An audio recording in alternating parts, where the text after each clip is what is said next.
And we're live? Okay, we're live.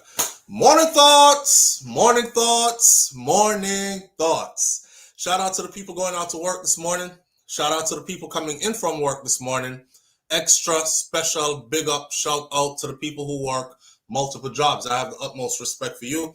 Shout out to my entrepreneurs, my stay-at-home moms and pops, my retirees. Shout out to the drivers. Shout out to the Uber driver, Lyft driver, truck driver, taxi driver, food delivery drivers, round town and long distance truck drivers. Shout out to the crossing guards and the school teachers. Shout out to law enforcement personnel, medical field personnel, military personnel. Shout out to the payroll attendees. Shout out to the AC techs, engineers, construction workers, heavy equipment operators, chefs in kitchens, secretaries in offices, barbers in barbershops, and hairdressers in beauty salons, and whatever it is you do for a living.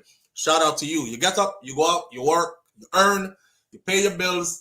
That's what we about. Shout out to you. Shout out to every single clean-hearted, good-hearted person who wants good for others as much as you want good for yourself. It's Friday. And on days like these, we say, it's the freaking weekend, baby! Ha ha! Clap it up. Clap it up, clap it up. Made it through another week. You can't do nothing but have a smile on your face, especially if you made it through this week with you came out unscathed. That means you're not experiencing any severe illnesses in yourself or in your family, any deaths in yourself or in your family. You didn't take any major losses. If you notice, I counted by the weeks, right? Last week, good. This week, good. It don't mean the weeks are always going to be good because life ain't always good. Life is like the pretty roses with thorns, you know, the good and the bad. So we have to give thanks special thanks when the times are good. Same way, so we give thanks when times not too good, but right now times are really good. I made it through the week, and I'm here, and I'm feeling good, up, healthy, and strong, and ready to go. We're going to have to cut the live this morning. It's still going to be a lengthy live, but it's not going to be like a 4-hour live or something like that, because I have some business on the back end. There are some people who are coming to my house. They should be here by 10 a.m. this morning. So once them people arrive and you hear my doorbell go off, say I can't be on the computer anymore. But up until then we'll be here, right? Or I'll get off before then to accommodate their arrival. Up until then, I'm going to try my best to facilitate and entertain and accommodate and have fun along the way. We're not nothing too heavy this morning. It's Friday. I didn't feel like getting into some stuff. There are things happening that I do want to talk about, though. I saw one particular headline where the Jamaican government put out that they have spent over $225 million so far on food resources to give out to people. I so want to talk about that this morning. Remember, I know the stuff that were coming in on the 350 plus cargo plane that not start give out yet, and the place has been flooded by volunteer organizations giving out their own stuff. So me want to know who them spend 250 million already on food and gave it to. Remember I said we got to keep our eye on the money, but we're not going to talk about that this morning. I'm going to just let that stew, and we'll probably meet that live Monday morning. This morning, what we have on the table is right up my alley. When did Jamaica become such big dog lovers? There's an article here about something that's going on in Jamaica with dogs, having to do with dogs' health and having to do with the passing of the hurricane. So Hurricane Melissa came and it went, but the after effects are still there. Leptospirosis, stomach bugs and all other kind of stuff is going on. After effects, the animals are feeling it too. But to get a front page in Jamaica news dedicated to dogs and how the dog them a feel and what the dog them a go through, I can get into that information, and I will, because I know that there are dog lovers in here. I myself am a dog lover, but when we get into that, I'm gonna talk about my dog them and how why I will never be a dog owner again, and all kind of stuff like that. But I couldn't help but to think about our culture and where I'm coming from, and when I was raised or being raised in Jamaica, and how we went from that, how we were then, to people who really love dogs now. And when I say really love dogs now, wait for the conversation, because we really love dogs now. All right, that's on the table this morning. Churchy's Texas chicken is now in Jamaica. I think I told somebody that I tasted it already and it's not new. They've been there. I went back and checked, and that's a lie. So I'm correcting that. The place that I went to was in Spanish Town, and it's a Popeyes in Spanish Town, not a Churchy's. And the Popeyes in Spanish Town, I compared it to some KFC while I was in Jamaica, and I said that Popeyes in Jamaica is better than the KFC in Jamaica, which I got a lot of flack for, because you can't be in Jamaica and say anything better than KFC, but that was my experience. Anyways, along those lines, though, we're going to talk about this new Churchy's that opened up in Jamaica. Churchy's chicken is now on the rock. And I'm wondering, because I saw the pictures, when did we become such a fast food people too? So now we are dog lovers, and now we are fast food people, and not just our brand of old school fast food. Because you know, old school fast food different from new school fast food. We are talking about foreign brands fast food. When did we become that too? That's going to be centered around a whole other piece of conversation. There's a story here about that I touched on lightly before, but I want to reiterate and get back into some new details of this story. The article says, I shed my blood for this country. This is a U.S. Army, a U.S. military veteran who has lived in the United States of America for 50 years. 50. May not even reach 50 yet. That means that is past my lifetime of existence on earth. He has lived in the U.S. He's a Jamaican. He served honorably in the military here, and he is now in ICE custody and is about to be deported back to Jamaica after living here for 50 years. Let's get into his story. And then Melissa wash away the scammers them money. There are quite a few scammers who have lost millions and millions of dollars, and also luxury vehicles and etc. There's an article where they did an interview with some of them who they spoke on the basis of keep me anonymous, but this I go on. And the last one, which is of peak interest to me because of all this, if you've been paying attention to the dancehall space lately, the war thing we are going, which I've been asking for all year, because I'm that kind of guy. I love war in a dancehall. I don't know, the clash part of dancehall element is something that I enjoy. Sikka Rymes. Sikka Rymes was known as the Gaza VP. And if you remember, when Vybz Kartel was locked up, Sikka Rymes was the go-to guy, right? He was doing songs with Vybz Kartel. He was the one that was in the video. He looked very much like Kartel. And then, of course, Vybz Kartel bust off the case and came back out of road. And now that he's out of road, he does not speak to or link with Sikka Rymes anymore. So Sikka Rymes, I must say, I reached out. We spoke behind the scenes. But he did an interview after we spoke, because I did a cover of his song that he recently released called I Know. The chorus goes, them use you and dash you away. I know. After all you did do for them, I know. You know, I did a full review on that song, but Sikka did an interview with a Jamaican news media entity, which got into details and answered some of the questions that I was asking. So we're going to get into one of those to start. Now, with me telling you everything that's on the board and how much time we have to start, what I would like for you to do, because I want to big up some people this morning, but I don't have the time to do it because we're squeezing short on time. So I'm going to big up like the first 10 people. So S. Diva, big up yourself. Thank you for being here. Miss Goldie Robinson, I appreciate you greatly. Great goodies. Thank you so much for being here. Simon G in the building with us this morning. Thank you for being here, Senior Sexy. Black Eagle is in the building with us. Thank you for being here as well. Yvonne Walford was here. Big O 570 gone. Julie Tapper is in the building with us this morning. Let me just stick to the green names because the other names, they won't be here because the chat is actually closed and it's exclusive this morning to members. Mistress B Talks Health and Wellness with a Twist is here this morning. Thank you for being here. Sharon Spence, big up yourself. Dorothy T. Pussy G is in the building this morning. Big up yourself, Pussy G. Thank you for being here as well. Who else there? I need about 4 more names. P. Niles is in the building with us this morning. Diane F. is in the building with us this morning.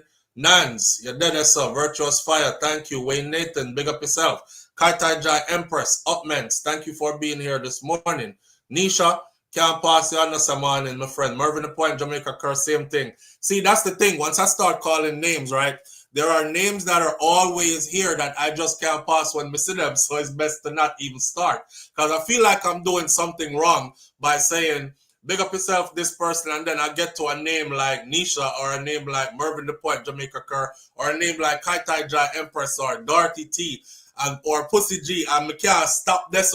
These are so forgive me when it gets a bit lengthy. I seen somebody said in the comments the other morning, side off comment, you know. Oh, now I know what people mean when them tell you to get to the point. You went on and on forever with the damn shout-outs and intro this morning, my God. And that comment actually got 21 thumbs up. So there are 21 people out there who believe that I went too long with my intro. But you know, anytime their name is being called and them I get big up in the morning and heal up, nobody is mad. But once they're not involved in it, they're like, all right, man, forget them people. They get to the material. Where we start. So this is what I want you to do. I want you to choose, and you have 1 minute, 60 seconds flat to choose where we start. Which topic is it going to be? You point, I shoot. Are we going to start with dog lovers? Are we going to start with fast food? Are we going to start with the scammers? Are we going to start with Sikka Rymes story? You choose. Big haters. Kaitai Jai Empress. Big haters. So talk to me. 60 seconds. Are we starting with or are we going to start with the Jamaican that's been here for 50 years? So we have the 50 years, the fast food, the dogs, or the scammers, or Sikka Rymes. 5. And we are already 10, 11, 12 seconds in and counting. I see 1 scammers going on the ground to check our peeps in Westmoreland. Big up yourself, Mervyn. Travel safe. All right. Make we know what go on, because you know some of my people them there too. Fast food. I got 2 fast food, 1 Jamaican, 1 scammer, 1 50 years. I got 3 fast food, 1 Jamaican, 1 scammer, 1 50 years. We are 32 seconds in.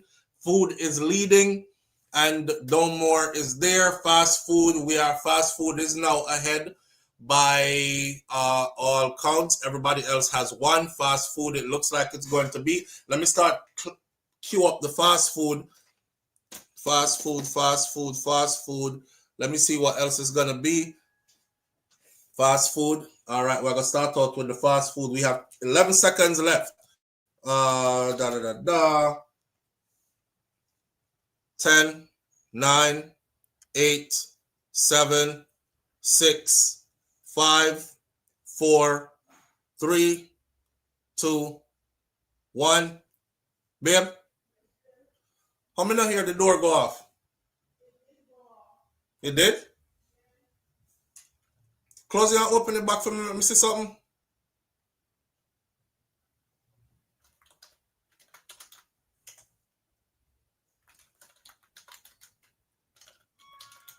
Okay.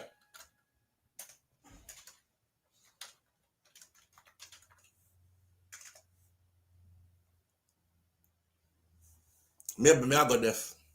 All right, so fast food is gonna be. You're late, Sandra. Sandra, come in with the 1 dog and get it out the way. You're late, my friend. You're late. Fast food we're starting off with. Get my pen. Let me see. Yeah, I'm trying to figure us out, right?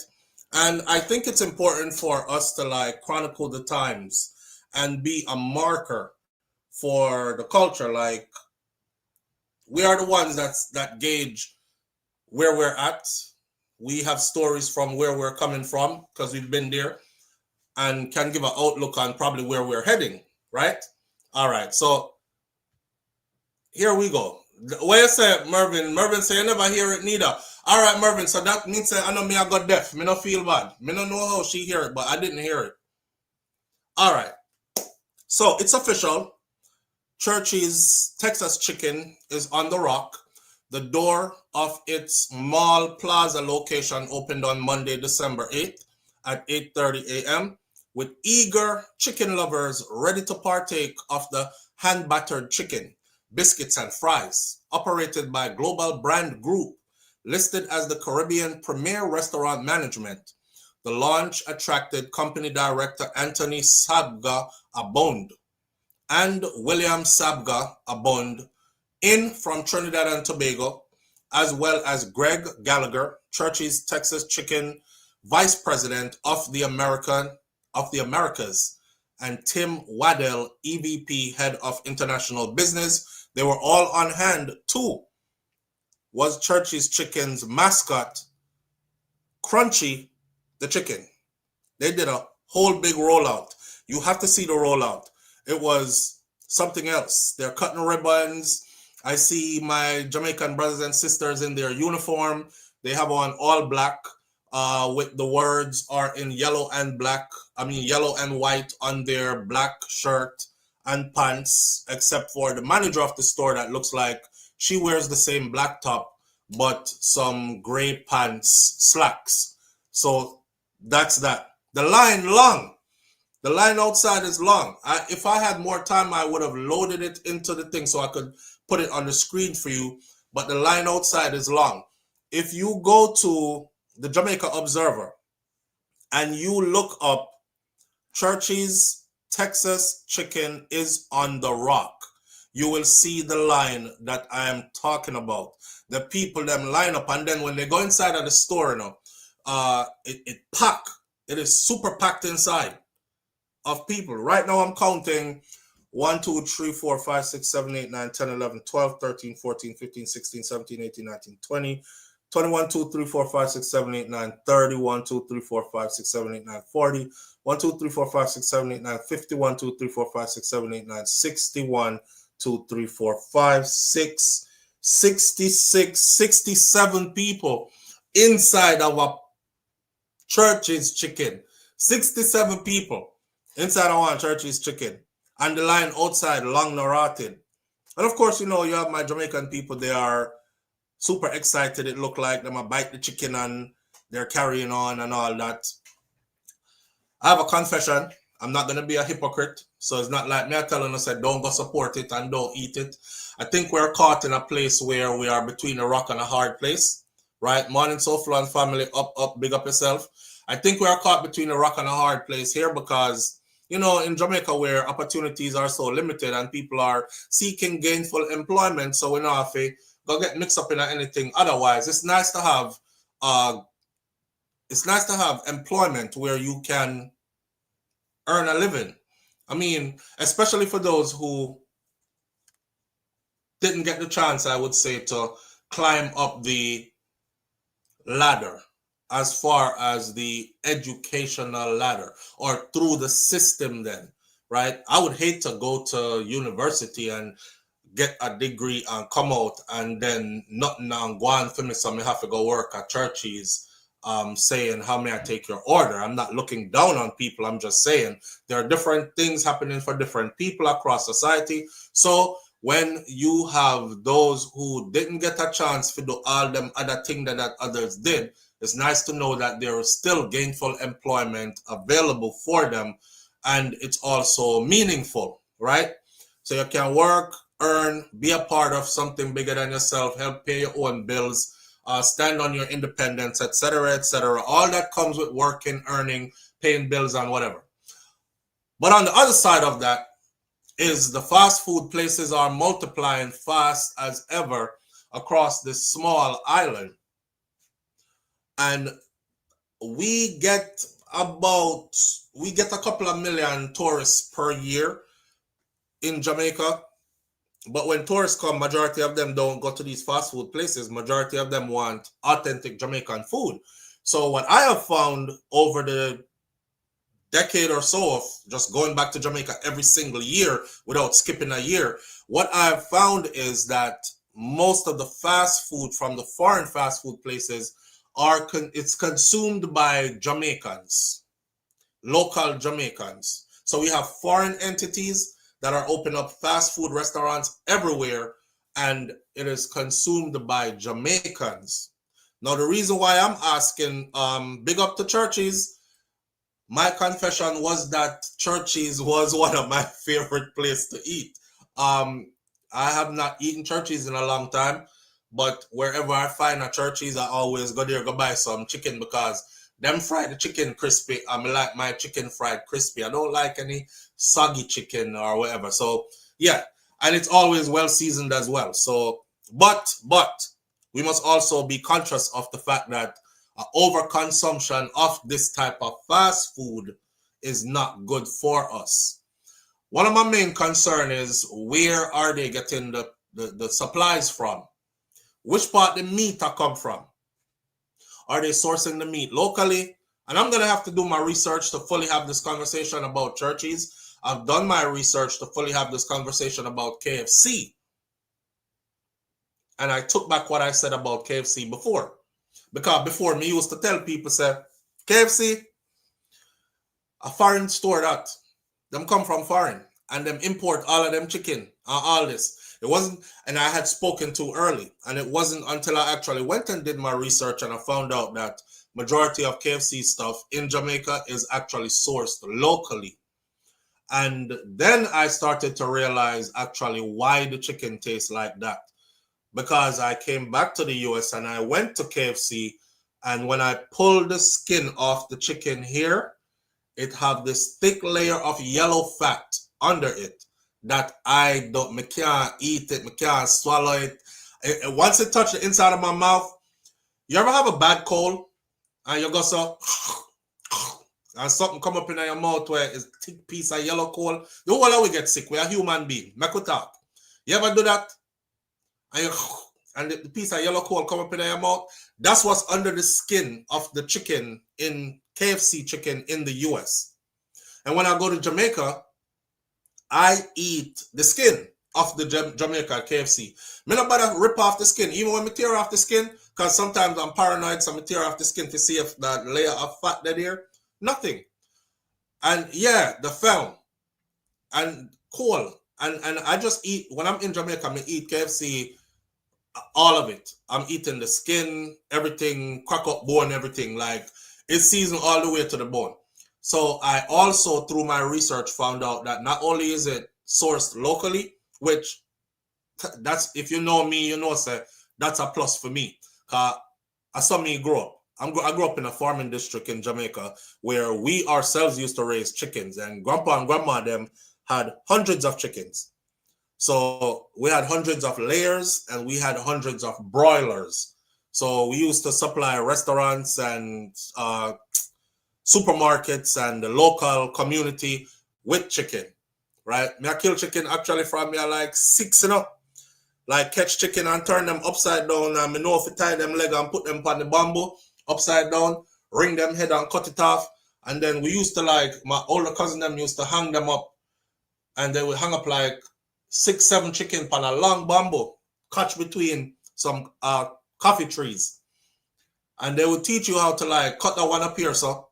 And while the chicken are flatter, so the blood draining out while it's upside down, you go down to the other end and you cut the next one there, so, and that one starts flattering. By the time that one up there, so slow down the flattering, you go back up here, you cut the next one, so you cut them head off, make them flatter upside down, and then we are boil big pan and big kerosene pan, we turn into boiling water pan, big wood fire, and we dip the chicken them in there. That's how I grew up. We dip the chicken them in there, and my grandparents used to hire people to pick chicken, like clean off, fed off a chicken, and You know, grandma used to instruct them on how to properly pluck the chicken, and you have to put the leg them like this and push it back into the chicken, and all the stuff that is still usable from the inside, like the gizzard and the foot them and this and that, going on one separate pack.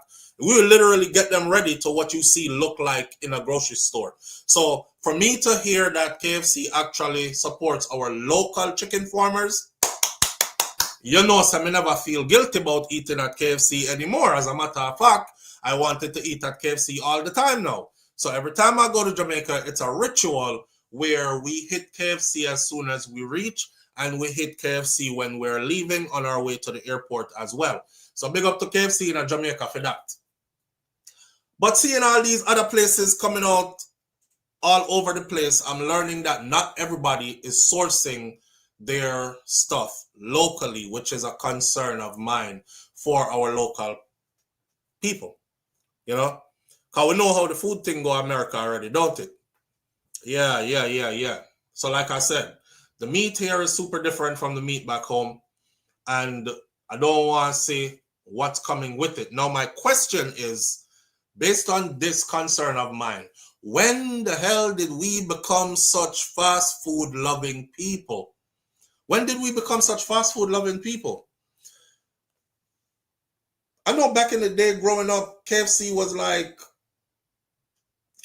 there, but it wasn't like ram up pack like how it is now. But the thing is, not only is KFC ram up pack now, but all the other fast food restaurants that they've opened up are ram up pack now. It could have been Pizza Hut, it could have been the Churchies were just open, Popeyes was the same way when I went there.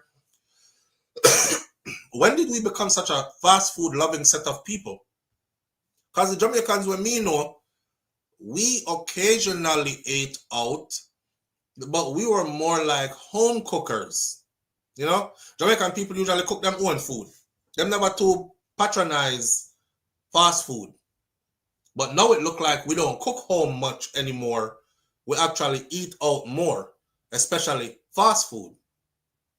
And the crazy thing that's happening is they have made the fast food prices equal to, and in some cases even less than, what people are going to spend to cook at home. So them get rich and switch. Why is them get rich and switch? Boy, me don't know if I rich and switch, you know. Or me don't know if I trick, we get trick. Like, them make the fast food. Fast food used to be like one distant luxury for we. You go on church trip. You come from Clarendon and the church trip, I go all the way to Mobile. We're going to climb, or all the way to, where we call it, we're going to climb Dodge River Fall this weekend as a church group. And we have to travel a whole day upon bus. And the bus are going to make a stop at church, at Popeyes, not Popeyes, or one of them, any one of them, KFC, whatever. Then we would get that. Other than that, any fried chicken we eat a grandma fried the chicken, or Miss Lou, we have our shop down there, so, or Miss Matty with the cook shop we out at school gate, or, you know, so it was always locally sourced food. I think the trick in this was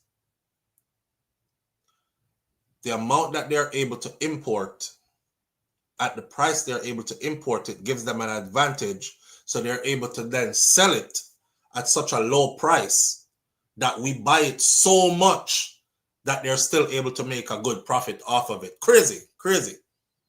But yeah, I think that's how we got tricked into this.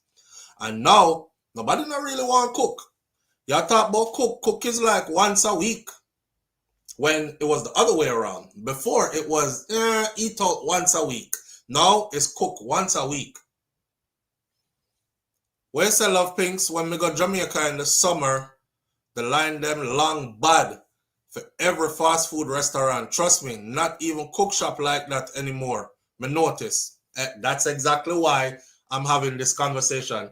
Because it's something when me notice over and over. We get Americanized. Charlotte is lost. Charlotte said, big up yourself, Charlotte. Thanks for being here. Charlotte said, we got Americanized. Bam. I don't know. I don't think we got. Well, yeah, that's true too. I think the internet had a lot to do with it too. You know, the internet have a lot to do with the change of our culture too. Period. Cause remember one time gone, whenever I used to can't see what going overseas, somebody would have to write letter and tell me. Live on the air with SouFLo. Good morning. Morning, my general. Morning, King. What going? Blessings. Well, we're there and I give you now. See. Hear me thing now. Mm-hmm. I get to understand, say. I mean, I don't know if it's true and verified, but a colleague of mine who works for an international company in Jamaica, Mm-hmm. I asked him why him can't get the rates them where him get a foreign. And him say, the government say, that them cannot pay, the international companies cannot pay the foreign rate. So them stipulate the rates. These international companies, them charge foreign money. So we are asked if this is true, we want the government to look in at it. Hold on, them charge foreign money for what? What we're talking about No, so like the chicken, the KFC, you know, we pay foreign price equivalent. So if I pay a foreign equivalent, then the staff could be paid foreign equivalent salary. Get there. Wow. Okay, I got it. So if that is true, and based on what my brother said, him compare himself even to him Puerto Rican counterpart. You see, and him now make them the money. They're foreign now. But the point is, the Jamaican people, they will pay foreign rates for the food and the services. So we want them to pay the people who work in the value chain. The same rate. All right. Because they're thank you, my brother. Manners. All right. Well, we're up on the ground. We're going to see what's going on with the hurricane. All right. And because you know it's a build back time now. Yeah. Down that Blessings side. All right. Yeah, travel safe, cool. see? Yeah, man. We're there already. All right, my brother. I see Kartel Empress said KFC has been in Jamaica for almost 50 years now. KFC has they opened their first KFC restaurant in 1968, which means they have been in Jamaica for about 56 years now. KFC. 55 years now? 56, something like that, if my math's not off. Yeah, so they've been in Jamaica well over 50 years. Live on SouFLoTV. Good morning.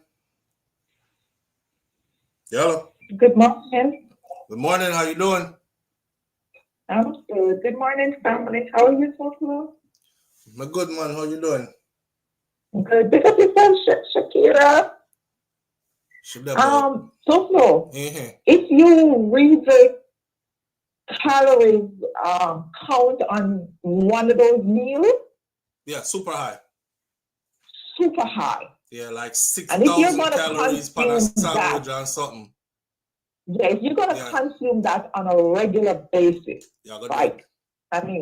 even though they make it less expensive than preparing a regular meal, it's better you prepare your meal because you get more nutrition from preparing your own meal. Plus, you can limit the calorie intake, and the sodium is probably high in those kind of meals.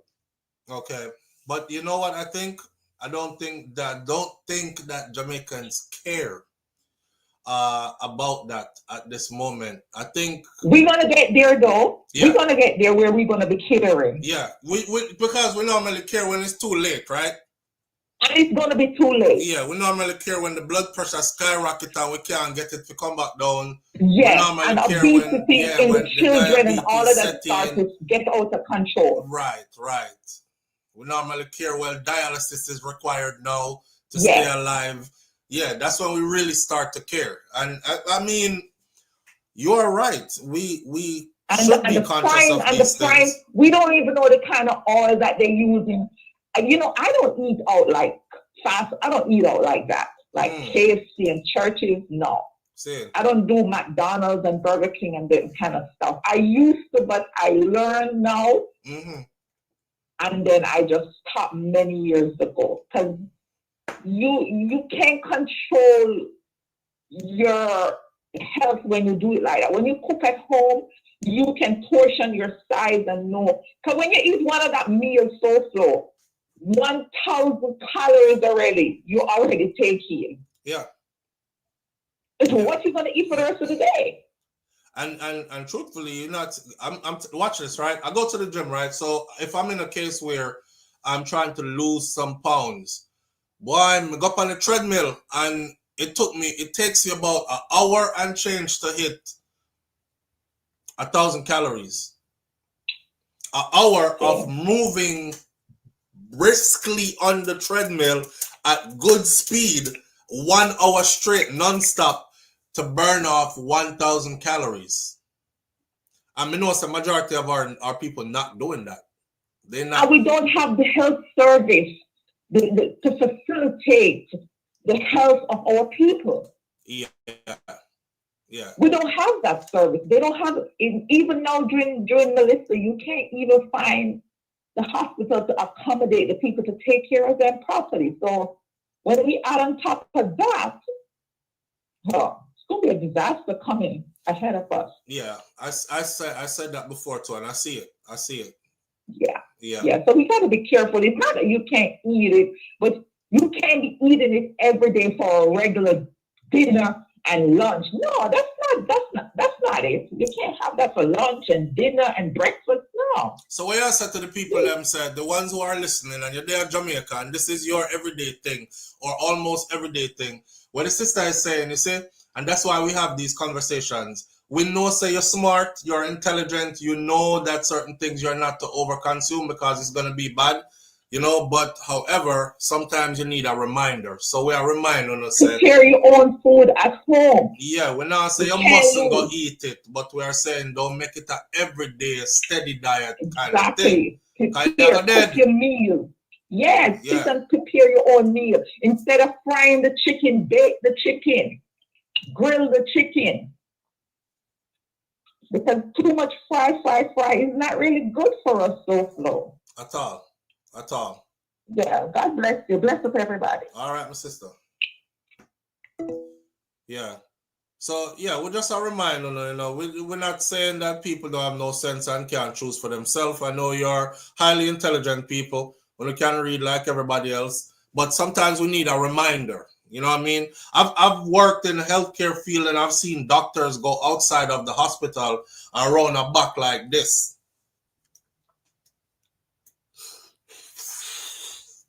And I remember the first time I saw it, it shocked the living SHI out of me. To see a doctor go around at the back, go.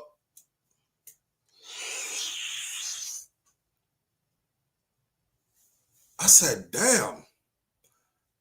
Addiction is something crazy because you of all people know, inside out. I don't know if y'all ever seen somebody who had cancer of the throat and what it looked like while they're going through their treatment, right? I remember working with this one patient. He could barely even do occupational therapy, but then put him on the treatment plan anyways, and I picked him up on my list, and I had to go facilitate treatment with this guy. And man, they had a trank in his throat, right? And the amount of thick yellow mucus that was backed up in that trank line, it was something to see. And you can hear, and the gurgling, I said, a doctor would know that firsthand. You've seen many of these.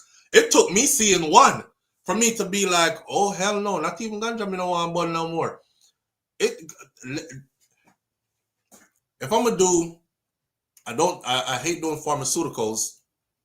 Try to stay away from anything that is made in a lab, and except for like maybe vitamins, supplements, so on. But say they're like, oh, we want to put you on this and that. I'm like, nah, let me try medical marijuana, right? And then I start burning it, and I'm like, yeah, it ease the mind and thing like that. But then my mind is like, you smoking. You remember the man that was smoking that you were doing therapy with? The one that was gurgling so hard, and I said, oh, hell no. So let me switch. Start giving me the gummies. Come I can't chew the gummy there, man. It's like I look a piece of candy instead of me housing smoke, my body housing, pumping smoke through my throat all the time, right?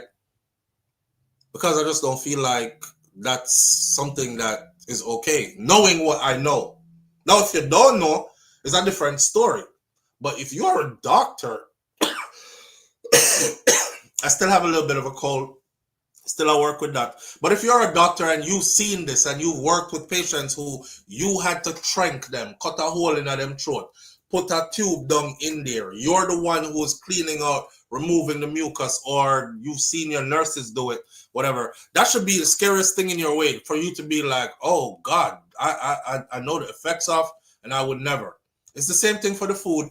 Food is another thing. Food could be a drug. Food could be a drug. And believe it or not, when you're addicted to certain types of food, it's pretty much the same as you being addicted to certain, or a person that's addicted to certain type of drug. If you watch that's why in this life, man, we can't even be judgmental too much about each other.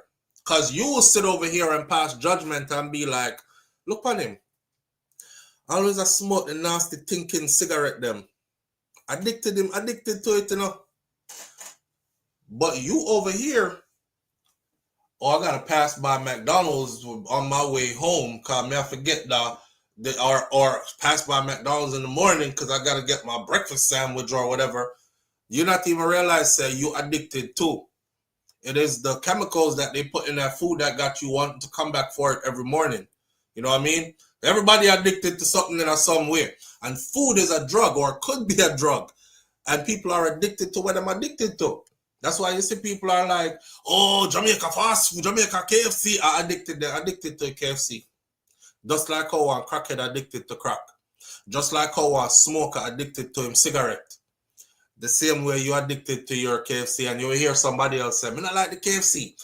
Popeyes are my thing. And every time them out there, Popeyes them gone and them yam it as much as they can almost every day of the week. That's an addiction. That's an addiction. So we have to just remember, remind each other gently that, you know, my brethren lift up a cigarette, I say, dog, you know, it'll kill you. As long as you know, say it'll kill you. And because I haven't met anybody yet who smoked and it didn't do nothing to them. I have not met anybody yet. If any of you in here are smokers, off of the fast food something, if any of you in here are smokers, I have not met anybody yet who was a regular smoker and it did nothing to them. All my uncle them were raised me. Only one left living. All of them brother them dead. They all smoked. So this is close family, the people who raised me. Outside of that, my other family members, the ones with smoke, like granduncle and uncles and distant family members and close friends of the family, dead out. Every one of them have one thing in common, that they didn't get to the 95 age group like Miss Ruby them. They all smoked. So if you're a smoker, I'm going to tell you right now that you're going to be affected by your smoking. One way or another, you're going to pay the price. If you've been pumping smoke into your body, you're going to pay the price somewhere down the road. Now, I'm not judging you. I'm just making you aware, because when the consequences time comes, that's when people start to pull up and be like, oh, God, you know, me just weak out and me I got through it. And, but you have to remember, say, what you're doing now is exactly that going to be your reward for it. You know, I've worked with cancer patients more than 1, 2, 3, 4, and 10 that I've seen different stages of different cancers, and I've seen them fight through it, and I've seen it take a toll on the body, and I've seen the weakness levels that go with it and all that's required for them to even be able to do something sometime. Sometimes you're so weak out them can't feed themselves. Like simply put a spoon in a plate and pick up some applesauce and put it in your mouth. You just lay it out like this. And you're vomiting all the time. And you're nauseated all the time. And you, man, I've seen all the stuff that makes me know that me will do everything else but the smoking. Now hear me out. Me not say me not gonna smoke at all, you know. Cause I say me there Jamaica, I might wrap up a thing, yes, and get in a little vibes. But that's me once a year in comparison to somebody every single day, right? What you say? My brother girlfriend, Roddy's daughter said my brother girlfriend feed me 2-year-old nephew every fast food you can think of, and she's American, and we keep telling her to limit it and give him more cooked food or solid food, and it's a fight. She herself probably addicted to it too, and most time them addicted to the convenience. You know, if you wash up no pot and go scrub out no pot and no plate and no cup and no anything, you just slide through a drive-through. You don't even have to come out of your car. You just slide through a drive-through, you order, let me get a number 1 large, please. You want extra, whatever. Put 2 ketchups in the bag, thank you. And some hot sauce, all right. Gone around the next window, you pay, you get your food, gone in your yard, you sit down, eat. You dash away everything where you come in with. You dash away the box, you dash away the spoon, the plastic fork, the cup, everything, and your house clean. So there's a convenience level element to it too. Not to mention the $1 menu for the people that will have kids. The $1 menu for the people with kids. Live on the air with SouFLo. Good morning. Hello. All right. What you say? I wake and bake every day as I get older. I'm trying to scale back. Says Kartel Jai. Kartel Jai says I wake and bake every day as I get older. You know what, Kartel Jai? Maybe if life is kind to me, the universe is kind to me, the Almighty Creator is kind enough to extend my time into, like, I would have said, I tell my kids all the time, I say, I'm gonna be one bad grandpa, you know, like, you know, come see me like in my 80s, some big fat ganja slipper girl. Live on the air with SouFLo. Good morning.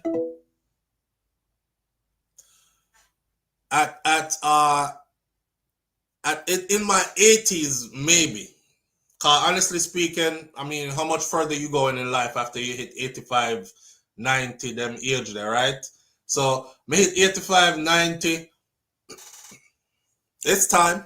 It's time for me to chill. And when me I chill, you know, instead of being preoccupied with the thought of my days ending here on earth and all these things, I burn some herb and go and nice up the vibes and hold the vibes with myself and them kind of thing there. I told my kids, I said, well, just know when you pull up in my driveway, whoever you coming with, yeah, we going to visit dad. Let them know, say, but daddy always, he high as shit. He high as an astronaut in space. You gotta like care how you talk. I'm just gonna be in my zone. You know what I'm saying? Enjoying the rest of whatever life is left. But not now. Live on the air with SouFLo. Good morning. Okay, good morning. I want to ask you a question. Is your phone working? Do you think fast food is strategically placed in certain locations? Do I think fast food is strategically placed in certain locations? Yeah. Yeah, because I've been to certain locations where they're not there. It's mom and Is there any in Beverly Hills? I haven't been to Beverly Hills, so I can't say, but I'm pretty sure there isn't because I've seen the layout. And I didn't Okay, so they're strategically placed in certain locations, right? That's what I believe. Well, if you're talking about Beverly Hills, like on the hill where the mansions and the celebrities are, then there are no fast food restaurants up there. I'm talking about in Jamaica too. In Jamaica, so in those Oh, okay. So Jamaica, Beverly Hills. Yeah, you think a fast food is up there? You know, in a Beverly Hills, but it's down in the area where everybody is. Jamaica is so small though. And the way how the place is set up, it's kind of hard to say we are gonna put it in a certain people versus not certain people. The people that have money in Jamaica and have them big nice house, you definitely can't get a fast food restaurant into that community. Just because they don't want it there. They'll come down, come get it where everybody else get it, but it just wouldn't fit there. Because remember, a fast food restaurant would have draw traffic, right? So you would have like all a downtown or go uptown for go at it. The KFC were uptown because they want downtown crowded and it's a short drive kind of thing. So so if you're thinking about another country, I'm not gonna call it a name. Do you think it's strategically placed? Yes, fast food and liquor stores, just like Reddy's daughter said. Yes.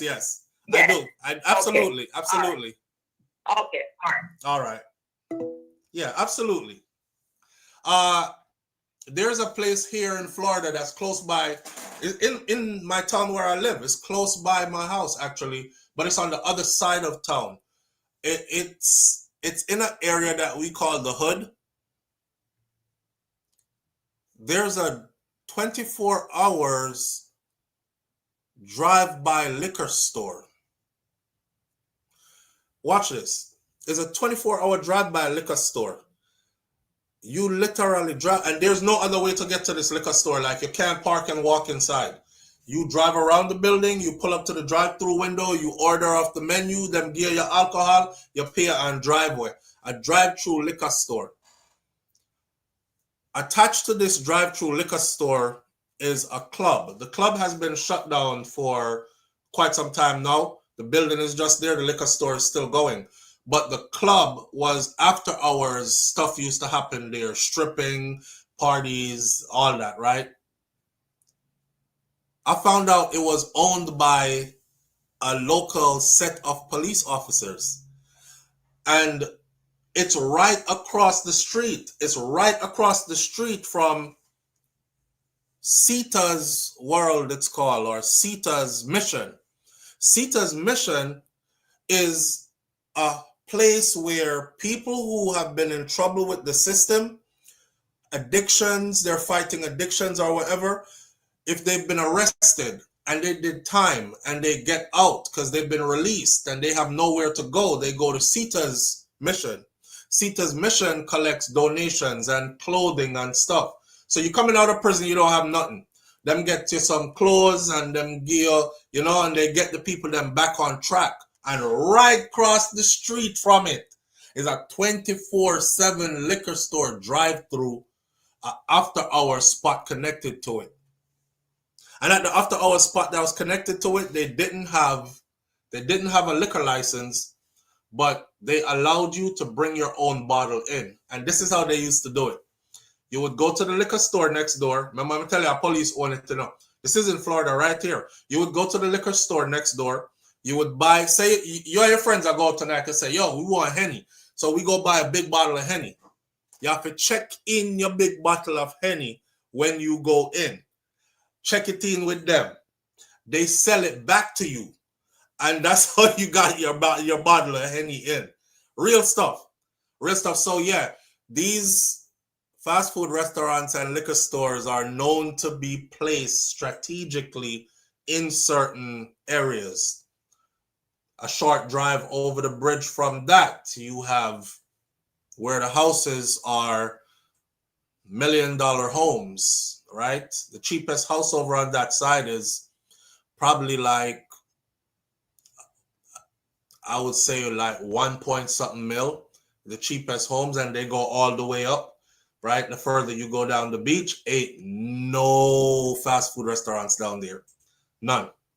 They have mom and pops restaurants, like they own those restaurants, like their seafood dining and their this dining and the Italian family eatery and all that, but they don't have no KFC, Burger King, McDonald's. Oh, they have one Wendy's.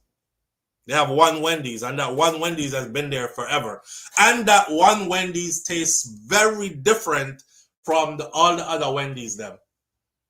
Like, that one Wendy's is always on point. Like, every time we go there when we go to the beach, there's a drink that they carry that Shakira absolutely love the drink. And me start taste it and me like, oh, me like it too. Eh? Strawberry lemonade. But babe, you know the Wendy's down at beach from here talk, right? Yeah, that's the only Wendy's you go where the fries are always hot and well done. Your meal is always well put together. Like if you get a burger with lettuce and tomato in it, it's freshly sliced lettuce and tomato. If you go back over the bridge and go to the other side where we call the hood and go up there and go at any of the fast food restaurant them up there, you get a sandwich, a burger. The lettuce look like it put on from last week and they're trying to like get rid of it. And the tomato mash up in it is something like old tomato. Like it's a big contrast to see. So yeah, all of us have to be conscious of that too, that certain things are done. Don't get it twisted. I just don't want to get too deep into this conversation. Next thing you see the screen start flickering and them start cut way again. And I don't feel like doing all that this morning. So read between the lines and I'm gonna leave it at that, right? Read between the lines. Yeah. It's conspiracy. More like an agenda. But yeah, we're gonna left that there. So another day when we have time to, if they start doing them stuff with the live, we could get deep into it. But that's a conversation that needs to be had. So back to the question, why Jamaica became, or how did we become a fast food country? I think we became a fast food country because we've been guided into becoming that. We've been railroaded into that. Somebody said, get the food in, we can make a lot of money, make the prices so that, you know, it's attractive to the locals and season them. That's another thing. They season the food according to the local palate. That's why if you go Trinidad, KFC tastes different from Jamaica. KFC tastes different from the USA. KFC tastes different from if you go Thailand, Bangkok, Hanoi. If you go Hawaii, if you go different places, the KFC tastes different. They season it to local palate. So that's another way to hook you on it.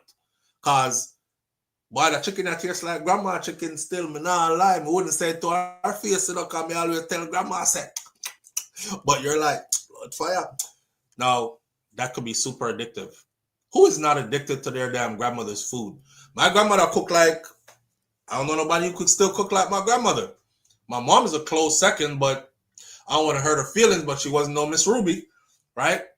And of course, my mother shouldn't have out-door stove. Fire, you know, fire top, fire bottom, hella top, hella bottom, kind of something on them, something that so she can't do that. If your potato pudding, I go in a fancy oven and she times it and it bakes. And, you know, Miss Ruby, them I feel like box off some of the fire off it or put on some more of the fire upon it and it give this little crunch on the outside of the cake, them have to slice off some of it. It's just a different technique that they don't do anymore. Anyhow, I mean, hallelujah in the middle. Hella top, hella bottom, hallelujah in the middle. Yeah, we can't get them something there again. So, of course, we're going to go with what we have now. Now, anybody who could replicate that taste or come close enough to it, super nostalgic for all of us, because that's what food does. Food hits a part of your brain where, you know, food bring back memories. That's why sometimes when you eat something, you're like, oh my God, you're instantly taken back to 1991. You're instantly taken back to, I remember I was in junior high at this time. Food does that. And them know that. So they literally have people who sit in labs to, you know what? This I go too far. Let me stop. Just know, say a lot of engineering is going into it too. Yeah, you're not just like this something just because it just tastes really, really good. You like it because it was engineered for you to like. And I think that's how we became fast food people. Segue into this. Let's segue into the dogs, right? When did Jamaica become a dog-loving society? Wanna help me out with this one? When did Jamaica become a dog-loving society? Where food, drinks, and music transport you through time? Absolutely. Absolutely. But all KFC in the Caribbean tastes better than all KFC in the Caribbean tastes better than American KFC. I'm willing to bet that it does. Yeah. The food doesn't taste like back in the days. Some of the dog them out of Jamaica, my dogs them have to live. Whoa, my dog them have to live. Can't imagine how some of the Risco and them brethren them bossy when them reach Canada. The only thing is it kind of cold. But for the luxury that they're provided, I saw one Canadian woman showing her dog that she rescued from Jamaica. And I thought it was the old video. Remember them did come take some dog from Jamaica a while back, right? I thought it was the old video of those dogs, and it wasn't. It was actually dogs that were transported out of Jamaica after the hurricane hit. So this hurricane that just passed, Hurricane Melissa, came in category 5, 185, 195 miles per hour wind, blazing. Mess up the whole place. It messed up the dog them life too. So there were people who were actually looking out for the dogs. And a good number of our dogs got to go to foreign. Now based on this Jamaica canine crisis, this is in the Gleaner. I want to give you this article right here and wrap my conversation around this right here. Let me see. All mongrel fly out. Can you imagine how the mongrel bossy? Move on, go. I only used to fling stone off of me. See, let me get my visa. You still apply, and every year them deny you. God, the mongrel gone about the business. Mongrel said, move on, go. Yeah. From when you apply for visa, I can't get one.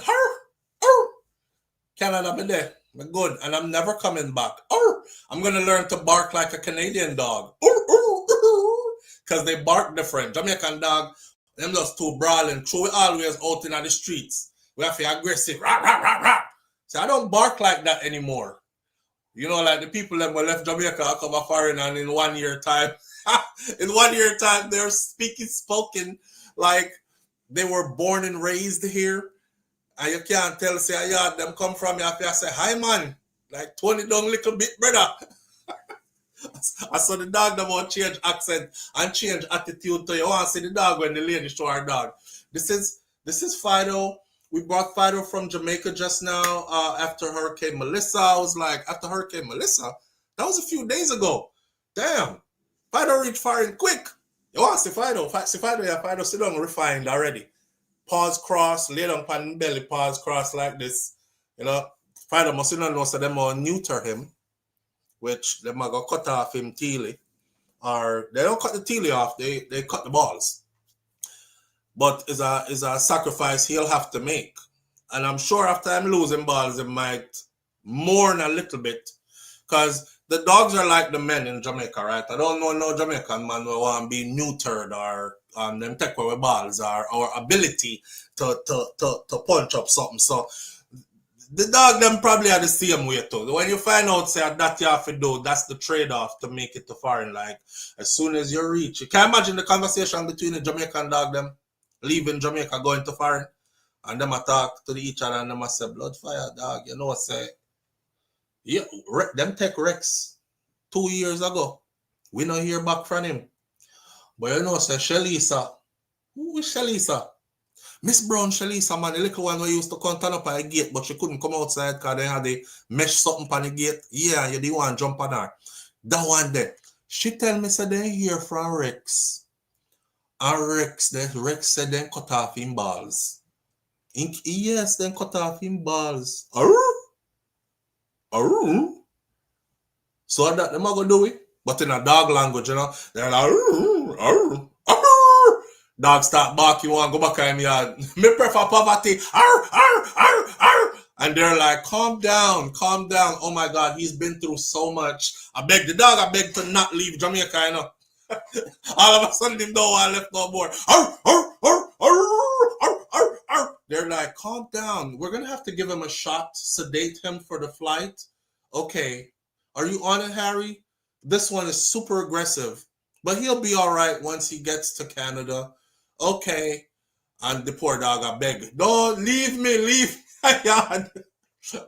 Well, when they find himself sleep at the airport and wake up in Canada, say, fuck, my balls. Dozens of puppies. Dozens of puppies. Well, they said the dogs are intelligent beings, so I could only think that they can communicate only in a way we don't understand, so they must be saying that stuff to each other. When last you see Rexy? From the white woman, come and take Rexy, brother. We not see her here. Not even the Rexy owner. You know, see how Miss Joyce walk with her head how proud. Miss Joyce not see we. So we don't know one to Rexy. Rexy, they are foreign. Rexy, they are foreign, living in luxury. Rexy is not allowed to go outside without company. Rexy is in a house. Everything is plush inside. Rexy sleeps on the couch. Rexy goes in the owner's bed. Rexy gets affection. Rexy gets hugged and held and snuggled. Rexy gets kissed on the mouth. You know, them kiss up them dog on the mouth and a dog and lick their face and they're like, oh. When did we become that? When we become that? Dozens of puppies are being rushed to the Jamaica Society for the Prevention of Cruelty to Animals, or the JSPCA, suffering from severe gastroenteritis, bloody diarrhea, and agonizing pain before many of them ultimately die. This is a situation that's happening in Jamaica right now. Veterinarians say that they are locked in a race against time to save the young animals from a surge in canine. It's called canine parvovirus infections, now proving even more deadlier than leptospirosis in the aftermath of this Hurricane Melissa. You know how you would go into a children's hospital and you would see all these children who are sick with gastroenteritis, and you just keep hearing the doctors warn about them being at risk of dying? Well, it is the same thing with these puppies, explained Pamela Lawson, the managing director of the JSPCA. The difference is with the dogs, it becomes me not go through that word there right now. Hemorrhagic is bleeding, internal bleeding from the inside. It becomes like that with the dogs. So there is an internal bleeding with diarrhea, and the smell that they give off is very awful, and it is very painful, and just such a cruel and painful death for them. They bleed internally until they just pass away. The difference is that the dogs, cases at the organization St. Andrew facility, Jamaica's largest animal hospital, began spiking about a week ago after the hurricane.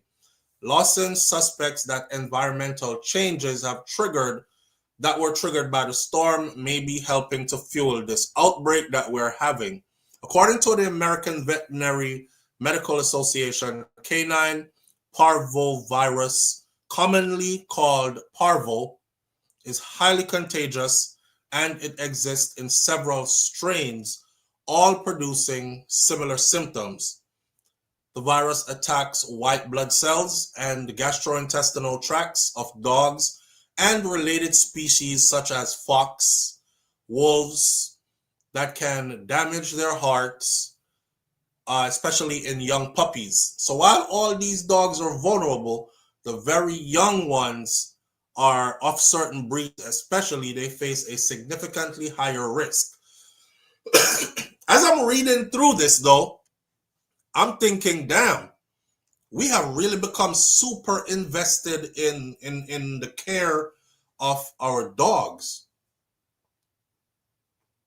She said it's the main thing that we vaccinate these puppies against this, and we are literally in a race to try to vaccinate and immunize as many of them as we can before the disease gets to them, says Dr. Paul Cadogan, who operates out of the Denby Veterinary Clinic in Clarendon. He explained that although the parvo exists across species, including in cats and pigs and humans even, the canine strain has surged across Jamaica since the hurricane. Okay. So with conditions like these, in the aftermath of the hurricane, the cases have been exploding, says the vet, noting several reports in Kingston, St. Andrew, and St. James, said it is frustrating for the owners and for the vets, and it is deadly for the puppies. So, the article is much longer than I'm going to continue to read. You can find that article in the Jamaica Gleaner, and the title of that article is Canine Crisis. My conversation stemming off of this, though, is when did we become those people? Me used to, when me little I grew up at Jamaica, me remember me say blood I follow one of my dog them. Because I had dogs, right? Miss Ruby them, they have dog. And me have Natty and Bingo. I had a German Shepherd named Natty, and I had a Rhodesian Ridgeback named Bingo. And when me used to see, like, we got some other dog around the place where me never too remember. And I remember seeing blood following one of the dogs one time. And I heard my grandmother said, like, she have her period. Now, mind you, them time them never really know what have period mean. Right? It's like them say a woman something. So me say, okay. Then them say, oh, she ready if you have picnic, all kind of stuff like that. But they would run those dogs. They'll be like, move on, away from around here, sir. Move. Bring your nasty bloody self. Carry that go down in that bush. I bloody up the place. Or people would just normally run dog, period. Right? And check it. Our dogs, right? Everything that we ate, the dogs were fed the leftovers of what we ate. So, for a dog, them meal consists of turn corn meal with the leftovers that we ate. So if we did have brown stew chicken today with rice and peas or yam, banana, whatever was left of that, while we were turning the cornmeal, we would add that to it, including the bone, them, everything. And you cook it down till the cornmeal cook nice and cool it. And then when you knock the pot, every evening when the dogs are to be fed, they would knock the pot. And wherever our dogs were, you can hear them tear down through the banana walker come. They be other people's property. Them be way down in the bush. Once you hear that bang, bang, bang, the knocking of the pot, they make it home. And they're always home every day at dinner time. When rain fall, the dog them go under the house. We have one name was cellar. So they would go under the house or them go under the staircase. Cellar. Live on the air with SouFLo. Good morning. Hey, morning, SouFLo. Morning, family. This is Raddy's daughter. Yeah. Big up yourself. Talk to it. All right. So, you know that there is a dog daycare center in St. Andrew. Are you aware of that? A doggy daycare center? Yep. No, I'm surprised that there's a doggy daycare center in Jamaica, period. Okay, so this is how I found out. Years ago, I planned my family reunion and we were heading to the North Coast. Mm-hmm. So I stayed with my brother when I landed in Jamaica. Mm-hmm. And he has a dog. His girlfriend had a little foo-foo dog. It looked like a Pomeranian or something like that. Mm-hmm. Right. And we had to go. So they're like, oh, they're going to drop off the dog. So I thought it was to like a friend or somebody. Mm. When we drive, it's like going up Oak Road. So when we go up there, I'm going to see them turn. It's a blue awning and the place of the dog cage is outside. It's an uptown dog. But it's an actual building. It's an uptown dog. It's a bossy dog. She dyed the dog here and put a ribbon in it and what foolishness this? and the dog stay inside of the house, right? Yes, yeah. She's not in their living space like the bedroom or so, but in the living room, but more on the veranda. Yeah. I was so shocked. I'm like, what's going on here? Because I remember my brother used to feed the little mongrel dog left on the street. Right. And you have he has a pit bull now, mm-hmm. but the pit bull stay outside as a guard dog. We're not coming out of the house. No, not at all. But a lot of Jamaicans now have that's why I may have the conversation here. Your family, that dog you talking about, the uptown dog, that's the that's the new generation of Jamaican dog, my friend. Yeah, but Yeah, so them Flo, tuck I ins was and shocked to everything. know that we're housing the dog because we were going Yeah. to the North Coast for the week. Mm. I didn't know. They didn't tell me that there was one with us drive up there so they might drop off the dog. So yeah, Jamaica has changed, trust me. Big time, big time. I mean, I think uptown people had that before in terms of how them feed the dog and everything. How them feed the dog, because we used to have songs back in the day that used to say Richmond have the chicken back a feed him dog them. Even Buju can sing about I it. was going to refer to that too. Yeah. Yep. But not having It's the more dog like in the prominent house now. and the dog I get hair care and all these other kind of things, hair dye and Yep. So it's right, it's more prominent now. So not only that, when the dog's sick or when the dog have to have their checkup, yeah, the veterinarian come by the house. I'm like, what? Yeah, schedule a house visit. Is that uptown Lord dog have that? mercy. I could not believe what I was seeing. I was like, okay. Well, you can imagine when that the uptown dog they meet the country dog them. No, she's afraid. She's afraid. She's afraid that she's even afraid of the pit bull bark. Oh, soft. But I just wanted to share that. All right, thank you for sharing.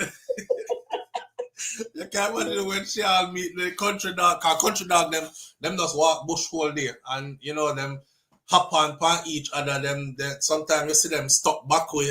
You know them in a bush a dugu. And them just walk from yard to yard. Me go at your yard, you come on my yard. You bark for me at night time, me bark for you.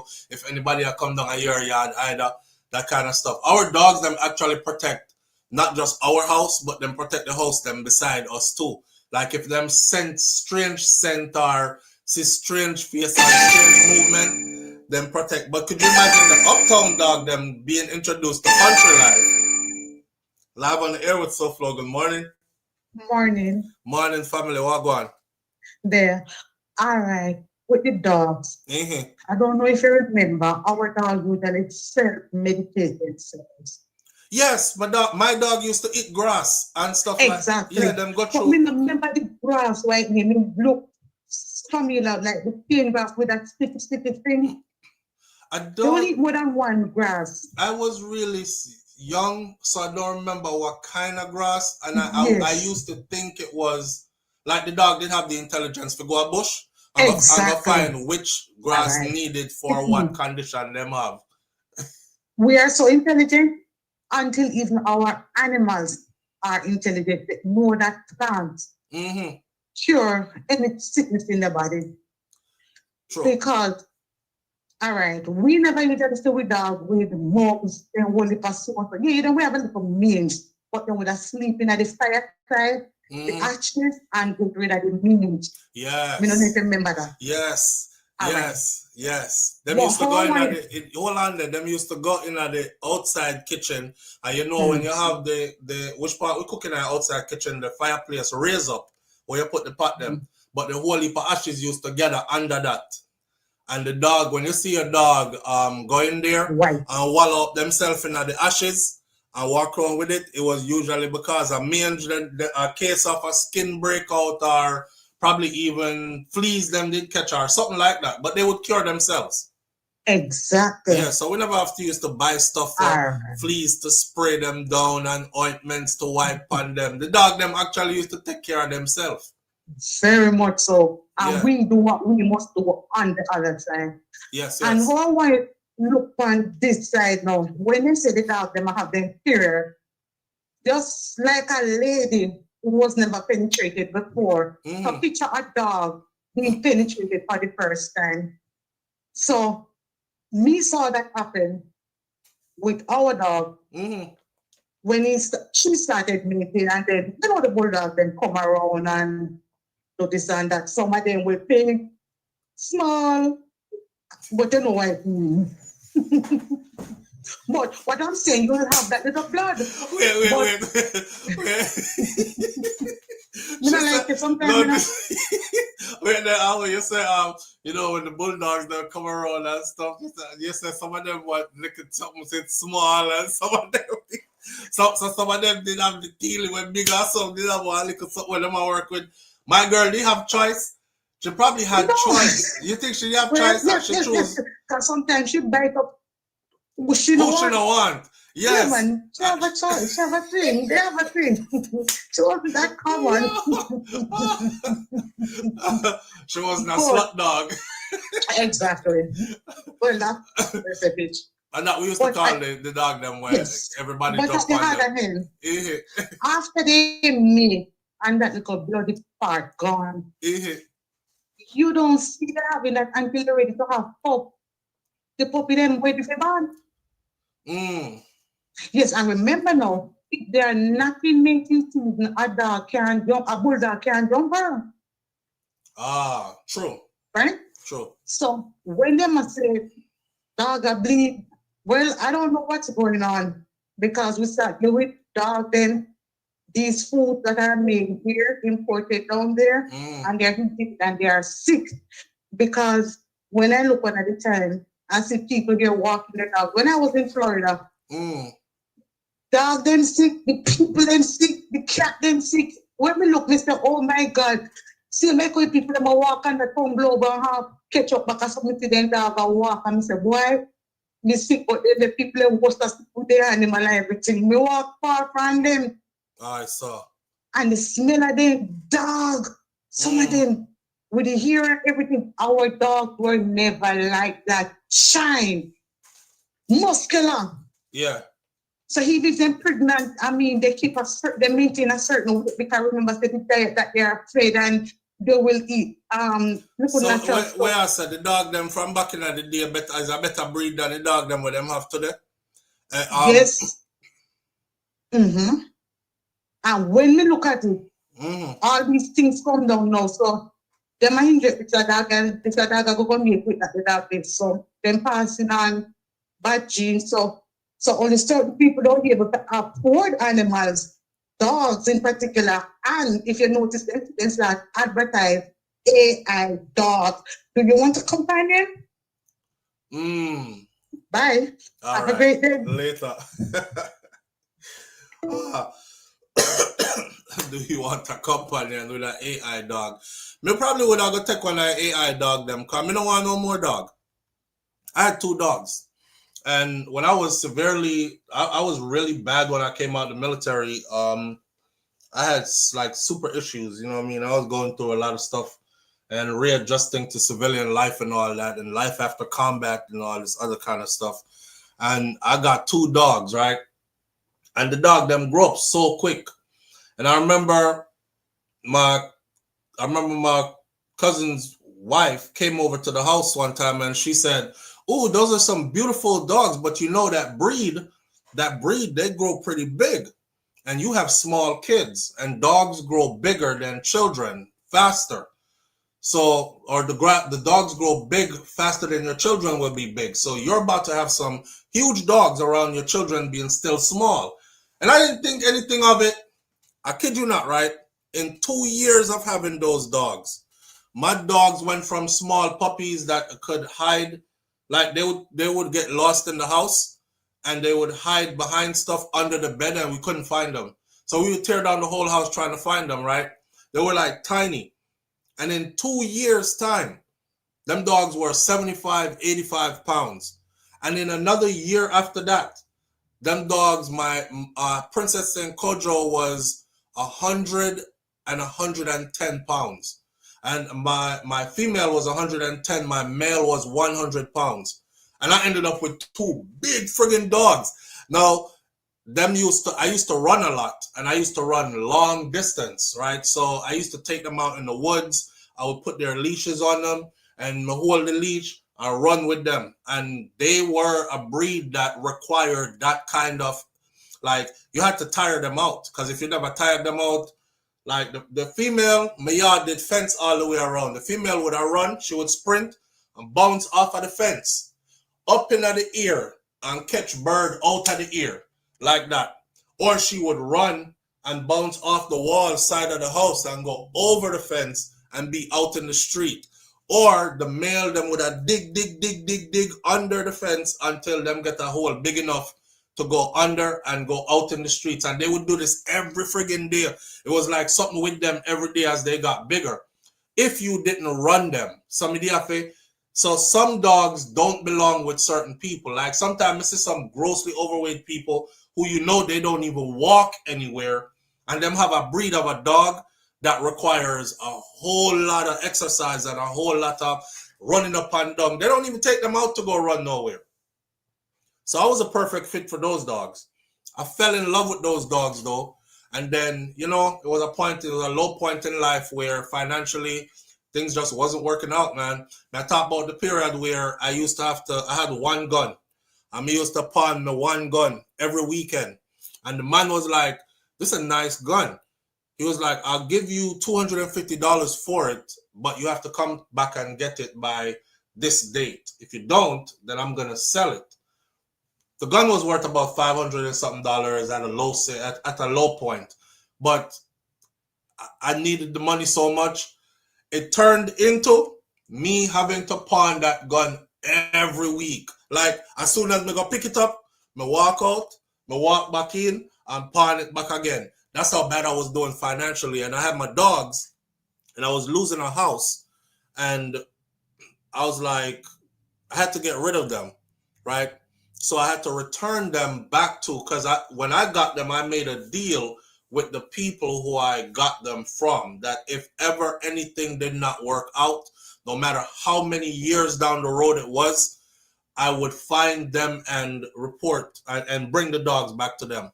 So that's what I had to do. I had to return the dogs to them. And, long story short, the dog them end up getting owned by other people who couldn't control them. And the male got ran over and the female got shot to death because the female attacked somebody else out in the streets who had a dog. And my female was normally like that though. She was full of energy, but she probably just wanted to play. But the person was walking their dog, and the person ended up shooting her to death because she attacked them with them dog. Now I remember giving up my dogs, man. And the day when I give them up, I drive on the highway, I'm a pull over on I-95, busy rotted I-95. I pull over in a one little corner in the middle of the friggin' highway. I didn't even go to an exit. I pull over on the highway in the lane where you would have pulled over if your tire bust or something like that. And I cried like a baby. I was crying so hard, I was like hyperventilating. I have to go home to my family, And I'm thinking, damn, I was like, get a hold of yourself. I talk to myself, I try to talk myself through it, and I'm like, and then I looking at the mirror, I call myself my nickname, what them call me a Jamiaca, I said to myself, say, brother, dog, you cry over, I'm not even speaking English anymore. Now I try to be a patois, because I want to draw myself back to myself. And I'm trying to remind myself, like, a Jamaica I come from, remember who used to run dog and all this. I couldn't get there. I was just like so hurt about losing my dogs. And ever since that, I was like, listen, I don't want no more dog. Because I don't ever want to be that attached to dogs again. I don't ever want to be that attached to dogs again. So I would rather not have dogs. There was a drawback to that too, though. I had a beautiful backyard that was fully fenced in. And I couldn't go out there and enjoy the backyard because when the dog them get really big, the dog them would have shit up the backyard all over. Now, of course, I would go out there and I would pick up the doodoo, but the doodoo left residue on the grass in the backyard. And how I knew where the little doodoo spot them was when my backyard got infested with flies everywhere. Because the fly them come and find the microscopic doodoo on the grass blade them, and that's where they gather up. So I go outside and I try to walk on my grass, and then one big something a fly would have just dispersed into the air, and I'm like, oh, that's a lot of flies. Oh, that's a lot of flies. So I can't spread no blanket out here or lay down outside or nothing, all because I want to have 2 dogs. So again, it's too much responsibilities. I would never have it, but I want to know, because I see Jamaican people doing it. I see them place, they put an article up the other day about dogs in Jamaica. And I saw a couple of Jamaican men who I could probably guess were like old school Jamaican men. grew up from a time when dog did treat it different, and they made a couple of comments that were considered insensitive. Oh, you should hear the Jamaican people them. All people are tell man about suck your mother over dog. You know, over dog. Oh, you're so damn insensitive. And I saw your profile picture, you're ugly as hell. But I talk about the people them dog. Blah. And I'm like, they're getting that serious over dogs. Wow. Like, wow. But we start take dogs serious. You know? Like people, I see Jamaican people now, like this, like Roddy's daughter just said, the dog hair get done, them put bubbles and bows, and the dog got classes and have babysitting and play dates. I wish the dog I go on play date. Scheduling play dates and when the dog can meet up with your dog so they can have time to play, because it's a dog that lives by itself, don't have any other dog. So I want her to be able to interact. Like, missing people have pushed the dog in a stroller in a prom. I'm see like Shakira, man, Shakira go pick up the kids. They're missing this woman walk every day. See, I may have said to myself, say, boy, she'll lose a lot of weight because you see her every day. You know, over a period of a couple of years, you know the person. Said that lady lost a lot of weight. I said that kid in the stroller must be too big for the stroller now. Shakira, she said, babe, I want a pussy in a stroller. I said it can't be. I said, maybe the child is in the stroller and she'll just make the cat ride in the stroller till she pick up the child. She was like, no child ever in that stroller. I want to pussy in the stroller all the time. Yo, I yesterday for the first time, but actually look, right? See the pussy up? And the pussy long up proud yesterday because the weather was nice and everything. She pulled back the whole of the top of the stroller. The pussy long up full, like for the first time. See pussy here? I said, damn, this lady been treating this puss like a baby, like a child for all this time. That puss then walk go nowhere. The puss get transported. The puss goes from a stroller to a car to a house. And Jamaican people have taken up that same thing. I see Jamaican people on Instagram are kiss them dog in a them face and rub up them like this and play with them ears and then mwah, mwah, mwah, mwah. And they're in Jamaica. I watch them videos, I'm like, which part of Jamaica this? When did we allow our dogs in our bed? And I know the people who are going to see this or who are not Jamaican, I don't want you to think of animal cruelty. I just want you to think of cultural differences, okay? Dogs were never allowed in our beds. Missy Jamaicans with dog in a them bed, no. Dogs were never allowed at our dining table or on our couch in our living room. Missy, we are do that now. Live on the air with SouFLo. Good morning. SouFLo. Yeah, family. That's a good thing for Jamaicans. Because what? Animals are therapeutic. And we need a lot of that in Jamaica. But what do you think? You got me. I can't say. If you feel that's what you need in your life, animals are therapeutic. They offer a lot of emotional support. That's true. That's true. So and that's I good learned for that our through my people. 2 dogs. Yeah. Animals are good, but it has changed, especially dogs. But it has changed our culture, because now we're kissing the dog in the mouth, and now we're taking the dog. No, we're not going that. We're not supposed to go that far. But some people really do that, though. But we have gone that far. That's why we're having this conversation, because that's where we're at. Oh, I didn't catch you earlier. Yes, you see that now that's to show you, right? You see, that's how it starts out. It starts out with, that's a good thing for us because animals are therapeutic. And then before we know it, the dog went from being on the front porch, a veranda, to in the bed. So you think it might lead to something else in the bed? Yeah. Nothing. Me know. Nothing. I'm gonna hang up. Nothing. Me know. I must say, I have seen some things where the dog is treated pretty well. I've seen women treat their dogs like it's her man. It's her man. Yeah. I mean, I try to find a way to put this without getting too graphic. I've seen on multiple occasions where I know somebody I said, "Where's SouFLo stay and see that?" Maybe me did I watch things when I suppose I watch, but a whole heap out there. Okay? And you might have think there are some other people alone and a few people, but few people in it too.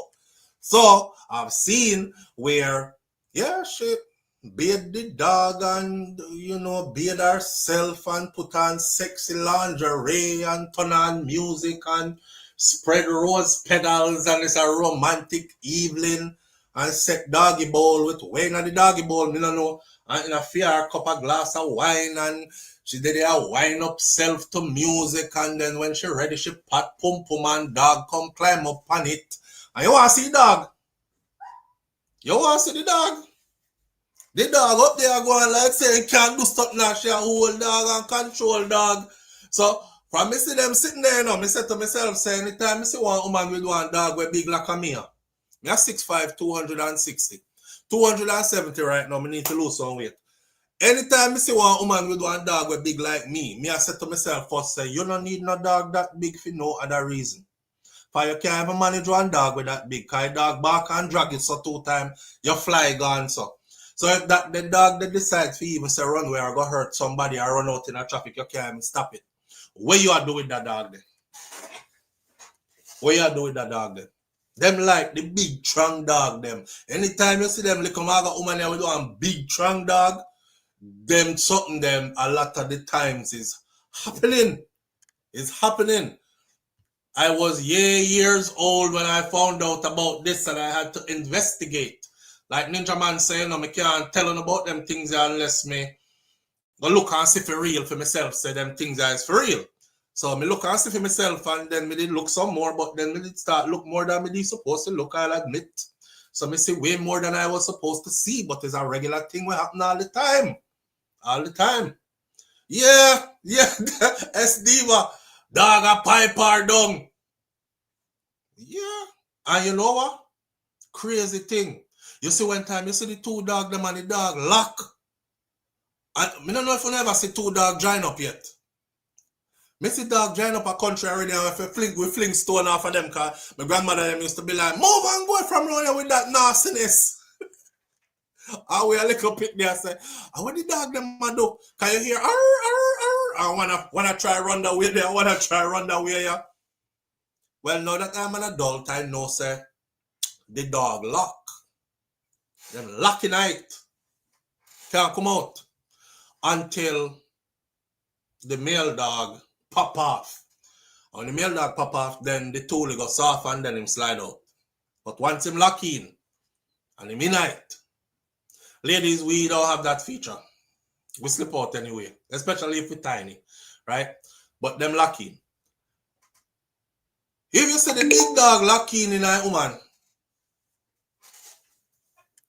So yeah, we've changed culturally and we could look at the good side and say, oh, and the little tiny dog them too. You want to see woman pat pum pum and talk about come and see little dog and lick ya.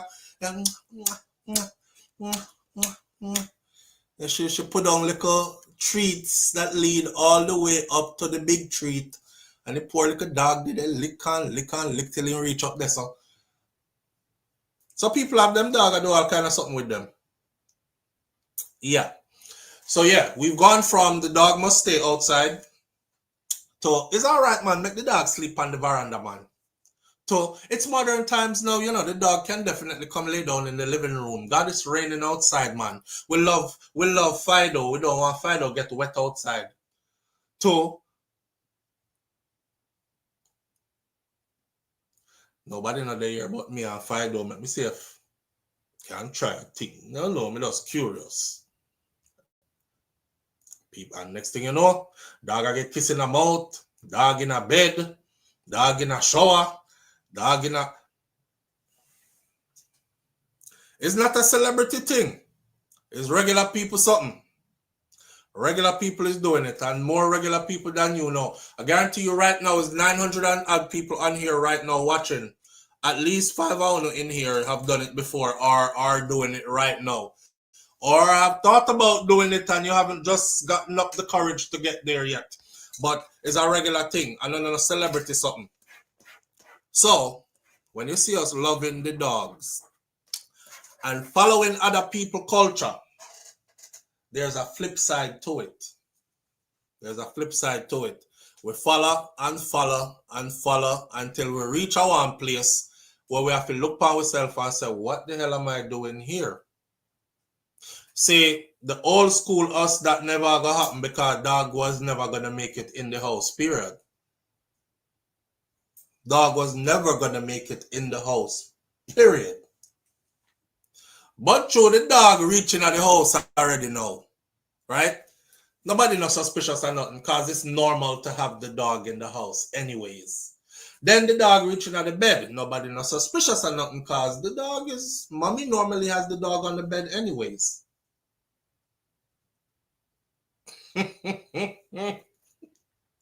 Well, so them are come food next week.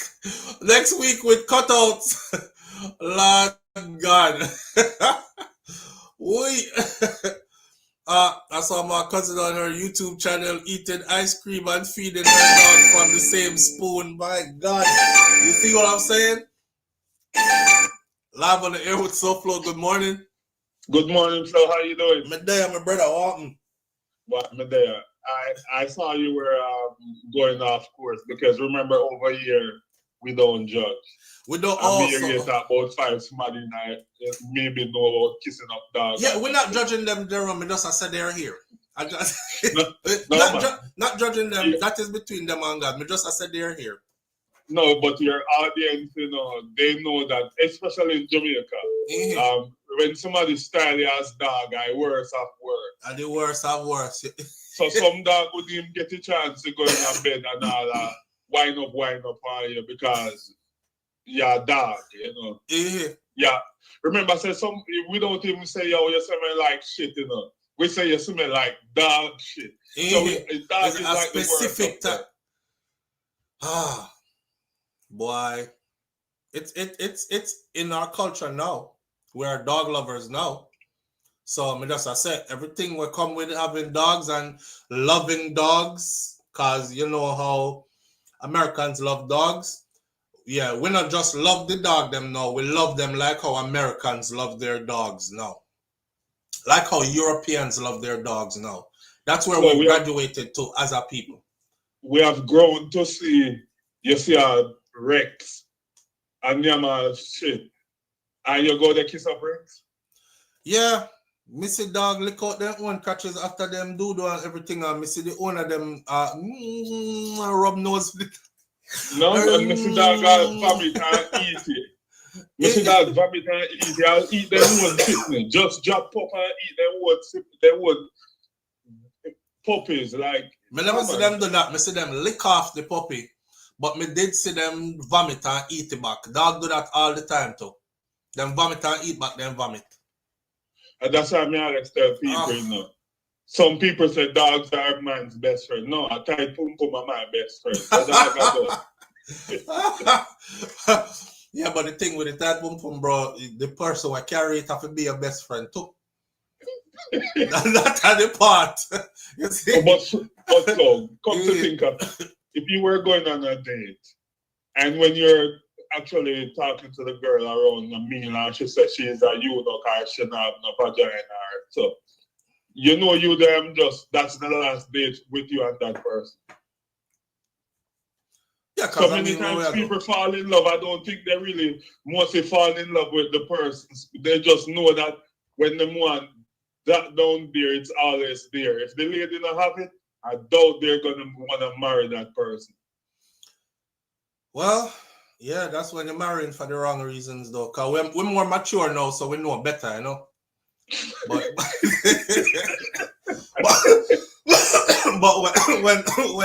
when it was another time gone by, you'd have to come with all the bells and whistles in order to make that. Yeah, but dogs always know to stay outside. I mean, so you say dog leave from outside now, gone in a dog house, now they're actually in the house and in a bed. Yes, man. In Jamaica, may I talk? We know that it happens in America. We see it all the time. But I'm talking about a change in our culture and where we're at now. And you know, we have a saying where we say, boy, Jamaicans, we follow Americans so much. We imitate their culture so much. Everything them do, we end up doing it too. The truth of the matter is, them follow we so much too, because whole heap of trends were started in Jamaica that actually made it into mainstream American culture. So it's like with the rise of the internet, now we're able to feed off of each other. Them I get fashion trends from we I get dog loving trends from them. And now we are just one set of people who do the same things across the board, no matter which country we're in. So you're saying that because, just like how we used to see a lot of advertisement on TV, but now when these mostly young ladies, when them see certain people with, pit stew dog and, poodle walking around, now in Jamaica, you see them walk Sunday evening and they walk out with dog too, because of what they find on, social media. Yeah. Not just Sunday evenings. Listen, when I'm in Jamaica, I like to stay in. We do my country thing, yes, but I also like to stay in some like opulent places. You know what I'm saying? Get the kids them different views of Jamaica. So usually when I'm in these places, I observe life, and honestly, it motivates me to work hard and put all my ducks in a row, because that's exactly how I want to live when I go back to Jamaica. I'm not lying. We see them walk out in the evening, man, and them dog they on leash and they're just strutting their stuff, just like how, people where they've arrived and life is good. Or some of them pick up them dog and hug it up and walk through the community with it and swing the dog, so like baby and everything. I see it in Jamaica too. But nobody call you out or anything. No, it's a norm, Jerome. It's a norm now there. If you go to Jamaica right now and you try to style somebody for loving up their dog, the people are gonna turn against you. It's not like before. Back in the day, if we see a man pick up a dog and rub face and oh, so cute, and you say, hey man, what I tell you do? I rub face with dog, you nasty, worry, what that's back in the day. Other people would have joined you. Not no more. Yeah, other people would have joined you and cuss him. Not no more. Now them would have tell you, mind your business. We used to enforce so much things that even back in the days, even if you're forward and we wear socks and slippers like you're Yankee. I saw any little thing you style you pick up and things say you're American, them used to call you out. No, everybody get away with everything. Everybody get away with everything. So the world changed. The people them get acclimated to what they see every day on the media. So it's like a part of their life already, It's like a part of their life already. And them no one feel left out neither. I'm there in the chat, big up yourself, have a wonderful weekend when they forward, and I'm back in the chat. All right, my brother. Manners and respect, yes? Yeah, man. All right. All right. Yeah, so I'm not saying that everybody who has a dog is doing that with their dogs, but I'm just saying that, we've picked up everything, including that. So no matter pretend say it now happen among us, I've seen it happen. I've seen us on social media. When we got to the point where we started feeling comfortable enough as Jamaicans to post videos to social media of us interacting with our dogs in that way, like kiss up the dog face and dog and lick your face and stuff, that's when I knew. I was like, one day I have to have that conversation here. I have to have this conversation with my audience, because here's another cultural shift that I'm recognizing, right? We've talked about quite a few cultural shifts here on this show. Live on the air with SouFLo. Good morning. Hey, SouFLo, morning. Morning, family. How you doing? I'm here with the dog talk this morning. About 2 pieces and a half to say. All right. Say, and everything we adapt from America, right? Something we adapt from America is actually knowledge. Like because we suppose to vet dog, bring vet dog to the vet, get dog their shots because we get a dog in a Jamaica, see? I migrate the dog, right? And the dog have some sibling with the person, see? I'm to communicate with the person say, Max person, if my dog is shot, I'm bring it to the vet. And I said, no, man, just some fish oil and some little thing. Guess what? The whole dog them dead off.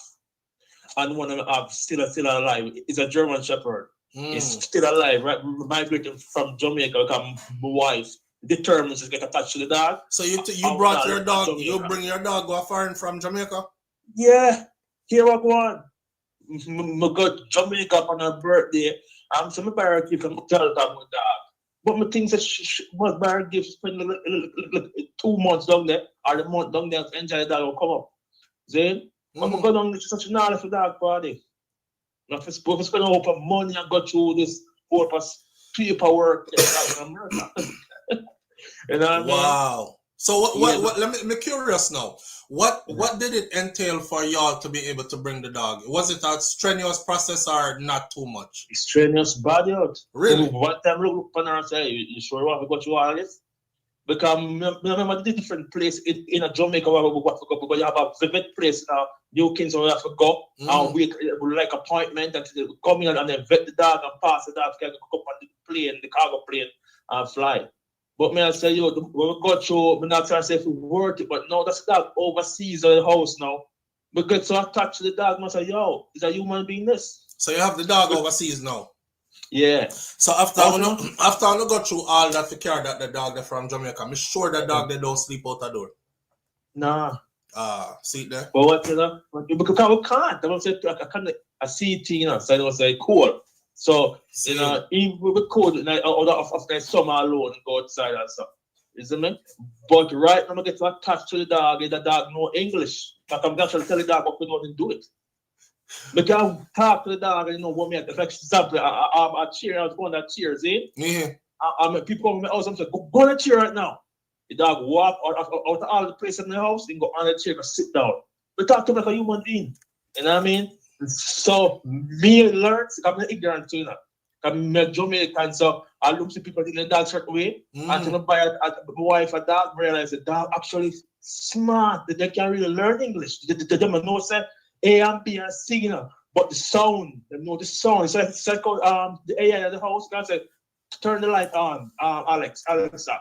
And like turn on and see if so the dog pick up the tone of voice, copy it and know say, hey, that to me. Yeah, man. So yeah, it's one that So it's a family member now. A family member. A family member now. The only fear I have, I say dog, the month will last like the most 15 years. As I said before, and you have to deal with the loss when that time comes, right? Yeah. Bro. The dog's smart, hombre. Bro, that's why I'm not above all that. That's the exact reason why I would never have them again. I'm not the same thing. Yeah, I used to actually think me could have never get attached to no dog. Cause a dog. And I'm telling you, you end up get attached to them to the point where like my two dog them, because me raised them the way how me did raise them used to sleep in the house at night time. Yeah. And check it, right? It was two of them. I'm the two dog them. If I'm walking outside with my children, especially when they got big, like to 100, 110 pounds, nobody could come like near us if them never know them like family members. And true, we never hang around no whole heap of people. Like the dog them would start get super aggressive or stand off like they're ready to attack. And in the night time when we power down to go to bed, you know, when they turn off all the light them in our house and stuff, everybody is retiring to their own room. My dog them used to take up positions, one at the front door, main entrance of the house, and one at the. They have a double French door open to the patio. The back door, one go right there so. And it's like they made a deal with each other. Like, okay, it's time to go to bed. So one lay down at the front door, one lay down at the back door. They're smart. Yeah. I put the house, huh? Yeah, me know. And on school morning time, them used to go over to the kids them room. My son, my older son Farah had his own room. The room across the hall from that was my other two little son them share room. Jaden and Kosi. I mean, Jaden and Kosi. And then Farah had his own room. And them used to go and split up and start like knock the door them for the picnic them, open the door, and they'll open the door and their dogs will be right there. But you don't make sure the kids them all right, huh? I make sure the kids them all right. Yeah. Yeah. No, but me no want no more dog again though, because that was too much for me. I really felt like I lost a family member when I lost my dogs. Like me ball, you know, brother. Yeah. Yeah, me ball hard, you know. My wife, a pre-ball. She ball her before, because she tell her, she say, you know, she's not gonna live forever. She thought ball like somebody dead. And I said, what? Yeah. So we go weird treat happen.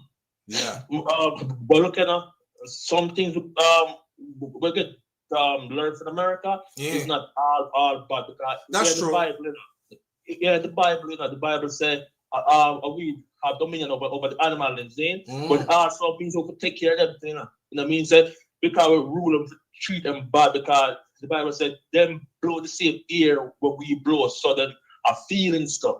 You know what I mean? So when we go to Jamaica, no one go to Jamaica now. I see someone doing some dog to a job, if you feel all hurt, man, I'll kick dog, walk dog, because that's how we grew up. Yeah.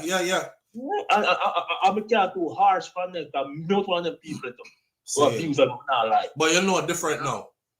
Yeah, and I got to teach me something to say, me stop judge people, remember? Right. Because me kind of see a position as a man, you know what I mean? So like, we can use to be that, and then we learn say animal actually have feelings and things. And we with my wife, she stay now. But one thing with my wife, she want to bring the dog in the bed with the beginning. I'm saying, no, that's not I'm gonna put up a foot down. I say, hey, this not you see how the woman love push it. She have a car dog come all the way from Jamaica already. Now the dog in the house, and now she want the dog in the bed. Listen, no, it's not. Hey, you see, if you ever say yes to that, I mean, I know that end up, you know.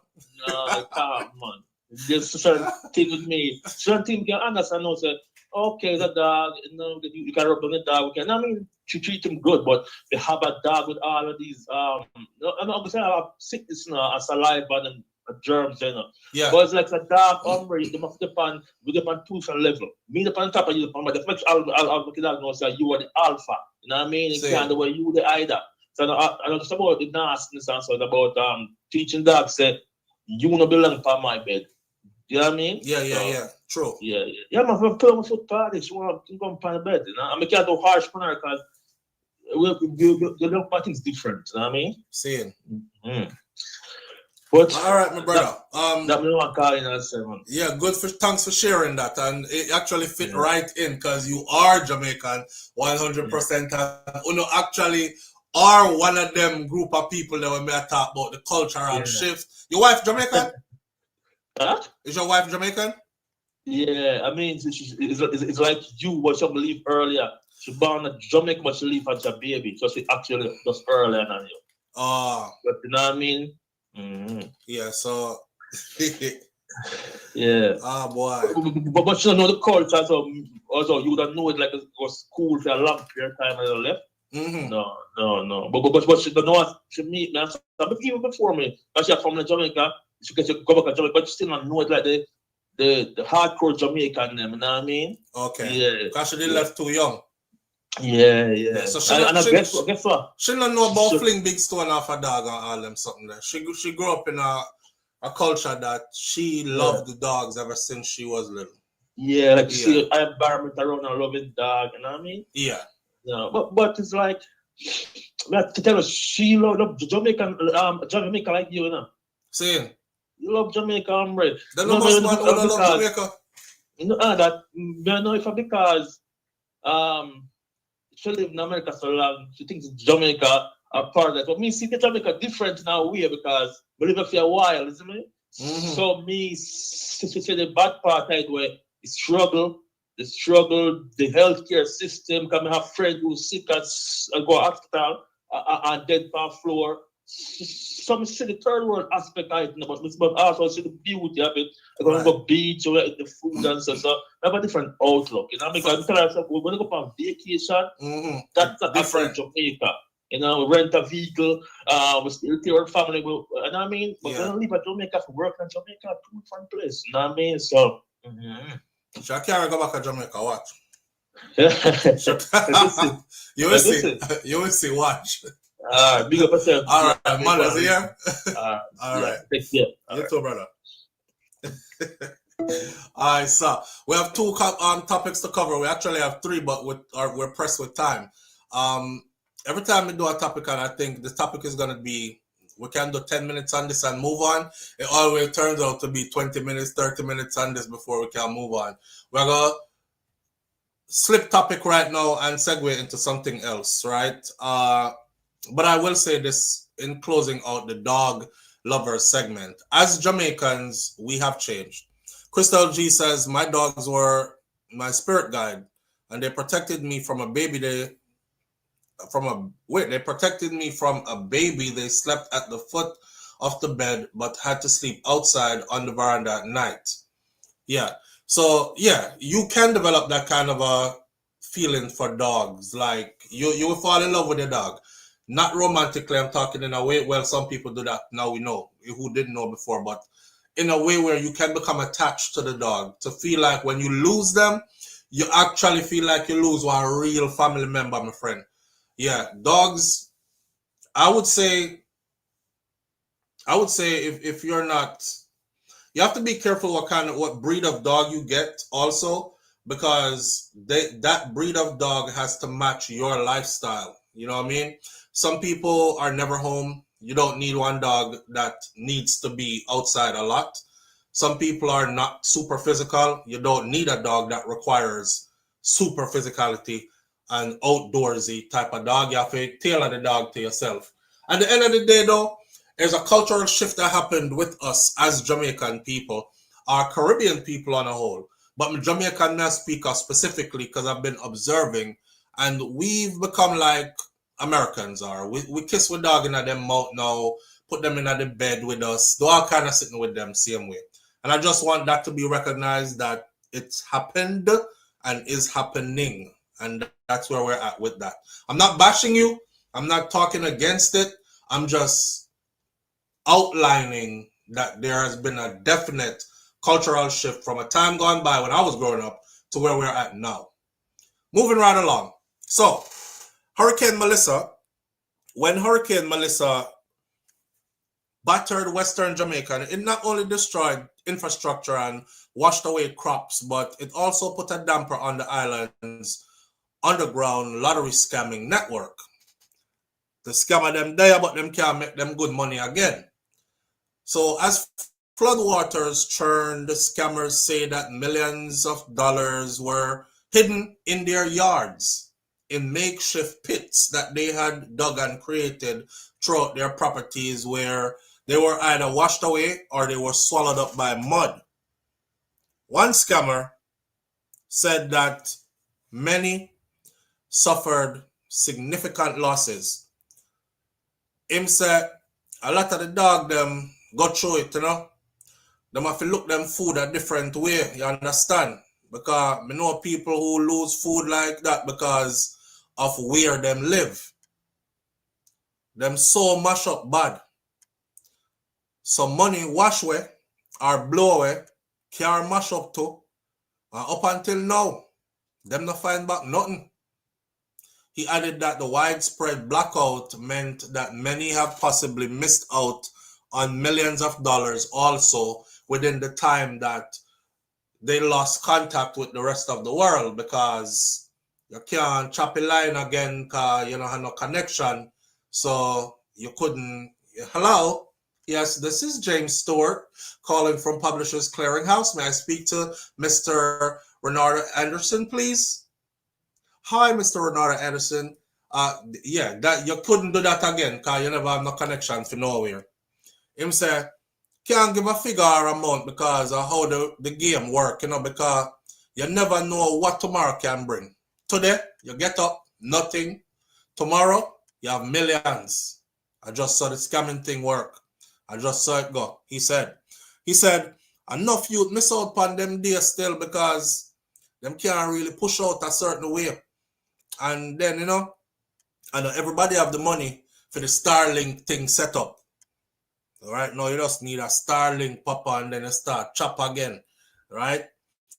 With service from local internet providers going down after Hurricane Melissa, many Jamaicans relied on Starlink, the satellite internet provider that was created by billionaire Elon Musk, for their communication. However, scammers believe that that technology can make them more visible to U.S. law enforcement, so them not to trust the Starlink something. Him, that boy there, Musk, and U.S. President Trump, them have some form of understanding. So the man them where do the man them where do the game I got fear. Me pass the banger phone. Them phone they stop use. So we need the internet now. Listen man. And that them I use it for do. For spy pan way. Even people over there in America tell me say, them thing there, store your data and anything what you're doing in your life, in a real life, pan it. But he said that Starlink is not a deterrent for the experienced scammers. And that some are adapting by relocating to urban areas, gone way up in the bush. Some have to move out to the west. They have to move to Kingston. They must base up a town just for internet. And eventually just end up live up there. Kingston is a nice place, you know. So them are gonna just make money there, so you see. The others, them can't do better, so them have to just hold out until them can switch. Enough man are gonna use it. The Starlink something. Enough man are gonna use it. But not at them yard or any which part of them sleep, him said. Weeks after Melissa, some financial operations also shut down, but the scammers said that they have found alternatives and alternative ways to receive money anyways. That them not gonna tell you about. However, some of them continue to lose opportunities every day because they have not caught on to the new ways of getting to the money yet. You know what? I don't like to open up a can of worms, especially that can of worms. So I'm not going to go no much further into it. I might say stuff that is not politically correct also, and then have people look upon me a different way. I'm just going to go right along into my last topic for the morning because we're pushing up on 10 a.m., which is the time these people are supposed to arrive at my residence. So, former Gaza VP Sikka is keeping strong. If you follow music, you know Sikka Rymes. Sikka Rymes of the Vybz Kartel camp. There was a time when Sikka Rymes was referred to as the Gaza vice president, the person of supreme importance next to the world boss himself, Vybz Kartel. When Kartel was in prison, he said that he was Vybz Kartel's most loyal soldier, carrying his food for him and other items to him, but he revealed that the two have not spoken in years. And me used to go count out the money for pay Isaac Buchanan, his attorney. If your family, baby mother them, local, overseas, forget money, I am the one.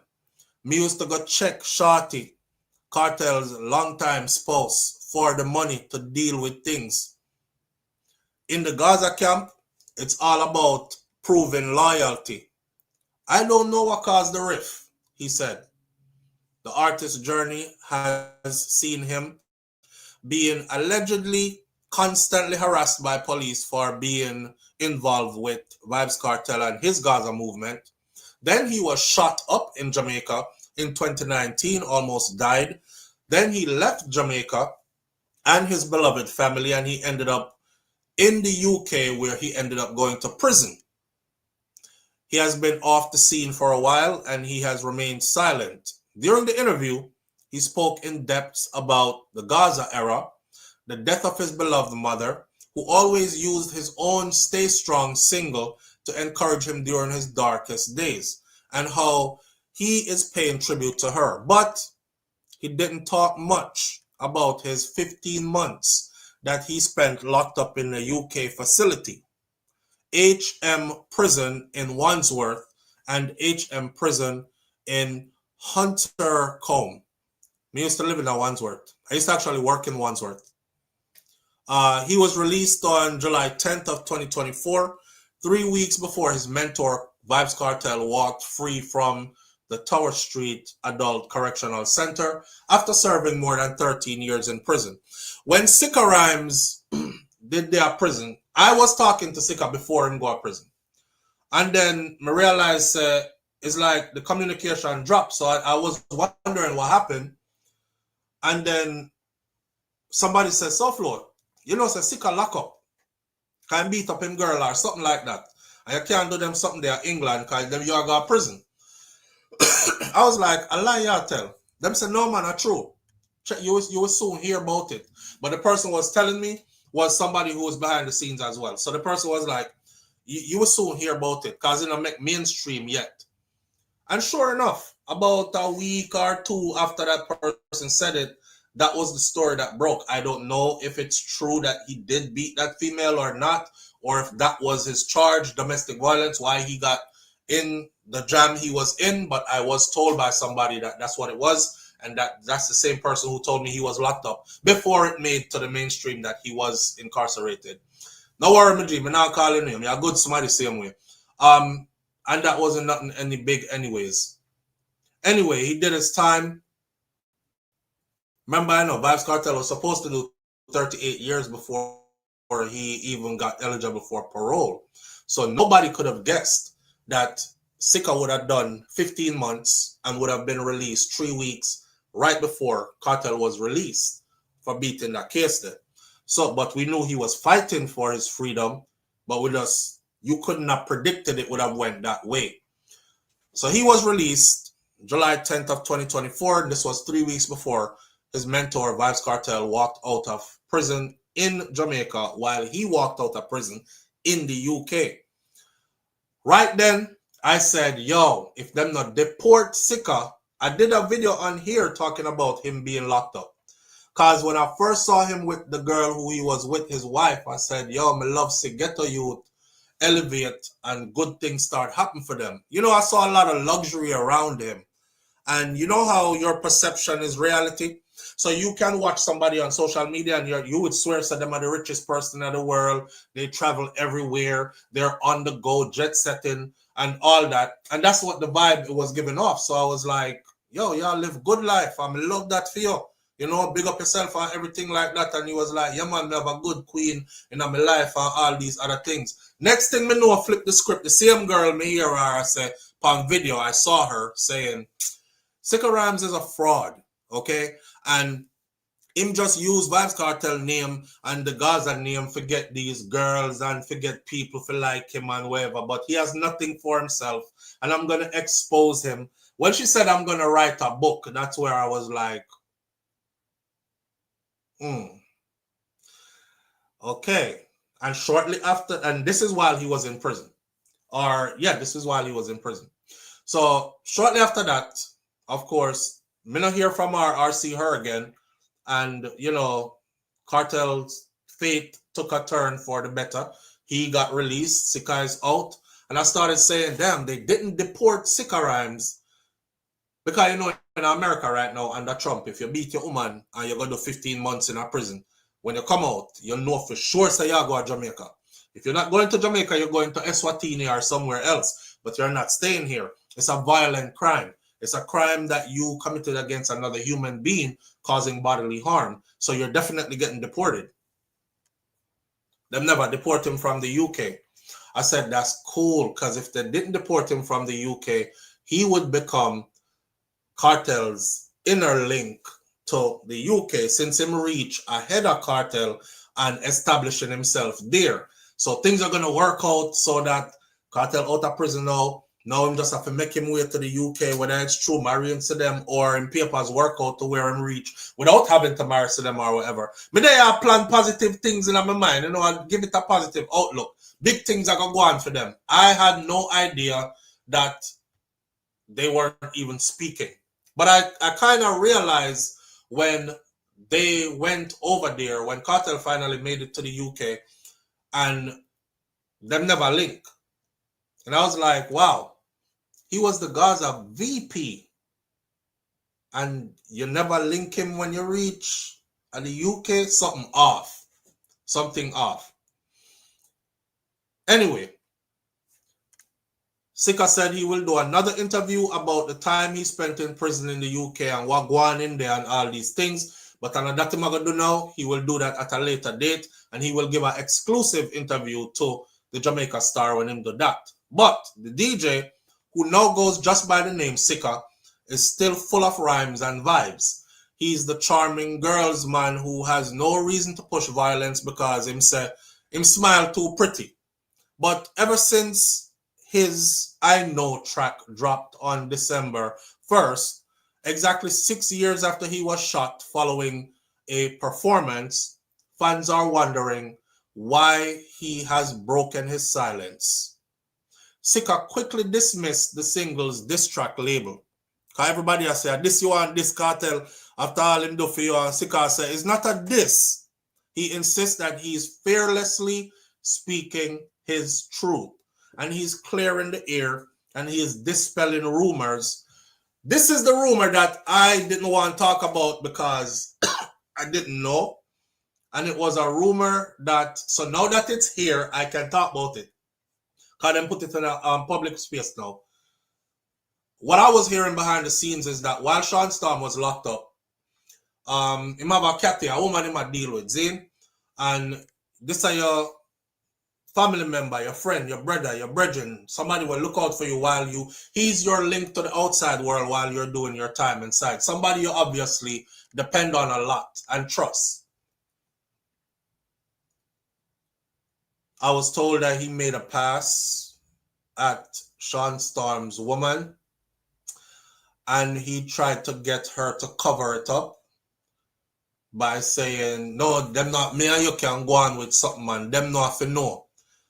I guess he was assuming or thinking, them not bust off the case that 38 years before Adi even eligible for parole and Shawn have to do 20 something. By them time, me and you all already. I could do something now. That kind of vibes there. But it turns out that the girl was loyal or not interested, and she went and told. And then that fractured the relationship between them. Now, he insists that that is a lie. He never slept with his cousin's baby mother, or that he thinks that he was shot because of Vybz Kartel. There was also a rumor out there that it's because of when did I go on with Outer Road, why Kartel them set him up, for him get shot up, and that's why he got shot, and then he made his way out of Jamaica. I don't know if he filed for asylum in the UK after that, after getting shot up, because he almost lost his life, which is a legitimate reason for them to say, all right, we'll keep you here safely. Right? So people were like, yeah, you see that? Yeah, make him pass off a Shawn Storm, woman, and Kartel them set him up, con him up, and he live. Run with Ghana, England now. Turns out he's saying all that was just salacious rumors, lies. He said that, first of all, Shawn Storm is not my cousin. No, me, all along thought Shawn Storm was his cousin. Even to this very moment here, until me I go read the next line here, which I never read before. I read the headline, I breezed through the article, Mr. bring it to the forefront. All right. He said, first of all, Shawn Storm is not my cousin, and me and his baby mother are like brother and sisters. The truth will always clarify as a this. I am talking my side of the story. I am shining a light on the good that I have done that you are trying to erase from history. He reasoned that anyone who gets shot 3 times will be paranoid. And he was paranoid. He said, my whole life changed when I got shot. I got depression. My family suffered. But fear like that, if I die tomorrow, I will know that I put up a right fight for people who are betrayed and who are standing up for the right. Sikka Rymes mentioned that he is living with insulin-dependent diabetes at the moment. Well, that's been for a while now. And he said that after getting the hit song Superman, you can go look on YouTube right now and see Superman with. By the way, the songs that Sikka Rymes did with Vybz Kartel, I pegged those songs, especially Superman, to be a crossover hit, an international hit. It needed, like, now that Kartel Outer Road would have been one of the tracks I would say they could rework and bring on the road and put light to it. And Sikka Rymes, probably his whole life would change because he would be shot off into the stratosphere based on that song. If you go look right now on YouTube, I think Superman has about 60 million views. Yeah. About 60 million views. Where you say? Sikka wife in the chat. If she's in the chat, I can't see you. Okay, let me see. Are you biased? Because it's like, I don't want to hear the facts. Oh, Miss Lady, I don't have any dog in this fight. I know a lot of y'all are around a lot of people who make you paranoid, but you're not going to be paranoid around me because I'm not attached to anybody. And I don't have no dog in this fight. I'm going off of exactly what is written in front of me. I am reading. I don't know if she thinks I'm just saying these things. If you are here, you can definitely call in, please. If you want to call in, you can call in. The number, let me put the number in the chat. Let me scroll down here and put the number in the chat real quick. Feel free to call in. The number is 1-806-587-8953, and you can call in with WhatsApp. It's free. 1-806-587-8953. The number is right there, and I will now pin it at the top of the chat so the number stays steady right there. Feel free to call in. We don't have no dog in this fight, Miss Lady. Yeah. And these aren't my thoughts. I'm telling you about what me I read and what we've been thinking over the years. All right. I'll wait for your call. The phone is right here next to me. Well, in the meantime, I'll go on telling the story that is in front of me. Right. He says, I know that I put up a fight for those. Okay. He's living with insulin-dependent diabetes. And he said that after getting the hit song Superman, it was challenging for him to take his career to the next level because he was a target then. That's when people started following him and man shoot him up and all kind of something like that. To get to him, which is Vybz Kartel, they got to me. When I was harassed, it was because I went to visit him. The videos are there. The videos are there. But I thought I was doing the right thing, he said. If you listen to his song that I just did a review on, which is called I Know, in the song he talk about having to pack brown bag with food and they have to make sure say him diet stay a certain way, so him get him fruit and vegetable bowl cut up with the food and all this other stuff. And he was the one who they would call for everything. Even after him get shut up on the door, so people are pre him still go back. You know what I'm calling now? Brave up on Colleen, man. We don't bite. Live on the air with SouFLo. Good morning. Good morning. It's Shy. Morning, Shy. Sikka's ex-wife. What going? Bless up, you're right. Shy, you don't have to be scared or think we're attached to anybody or have any agenda. Let me make that clear before you even start. Because we're not. Yeah, I'm literally reading off of what is written.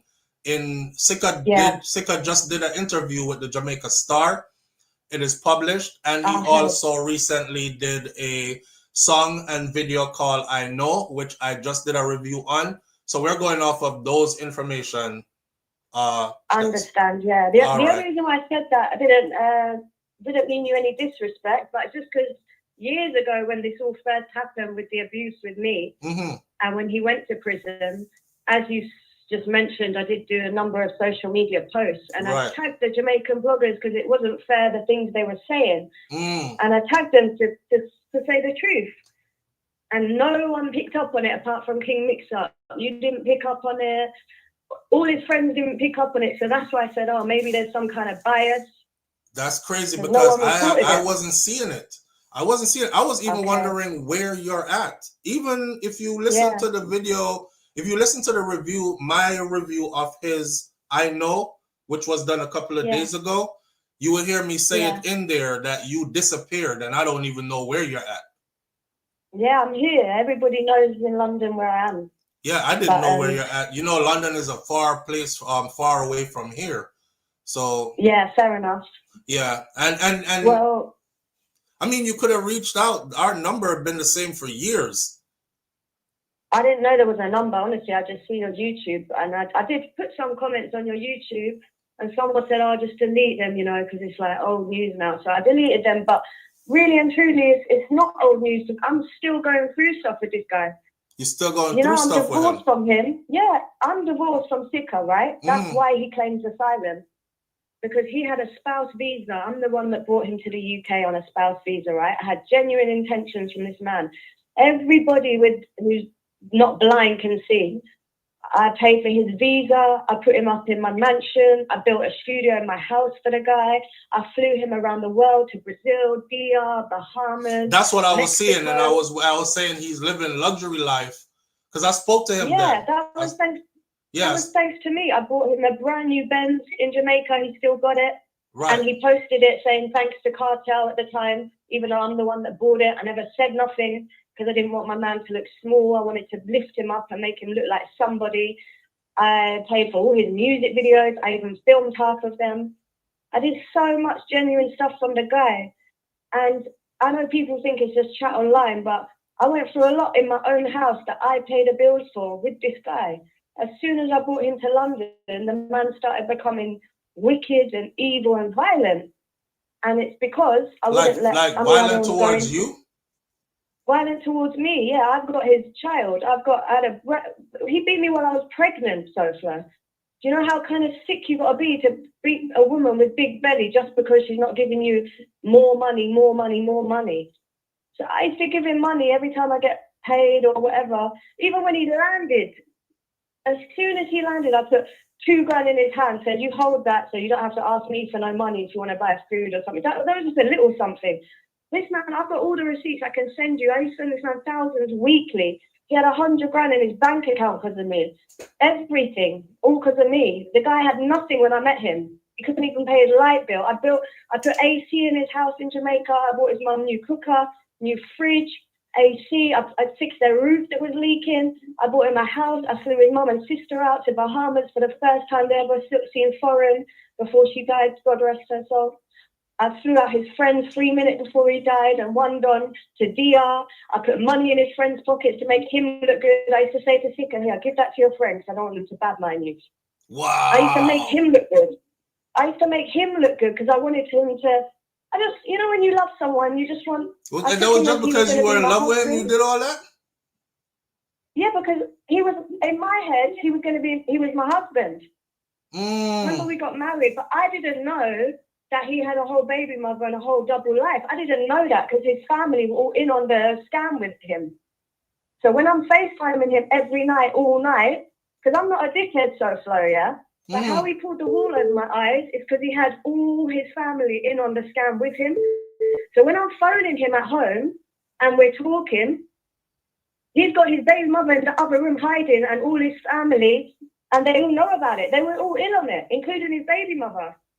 Oh, so wow. Obviously he's going to that's why he got away with it, because I'm phoning him day and night and he's always answering the phone in bed because he's telling his baby mother, get out the room, Shy's calling. And she was in on it. And all the family were in on it. The mums were telling me, oh, she doesn't come to the house. We just see the daughter, you know, they're not together. It was all a lie. They was fucking in on the whole scam. Oh, and then when he came to the UK, that's when he couldn't hide it no more. And that's when I also found out he was gay.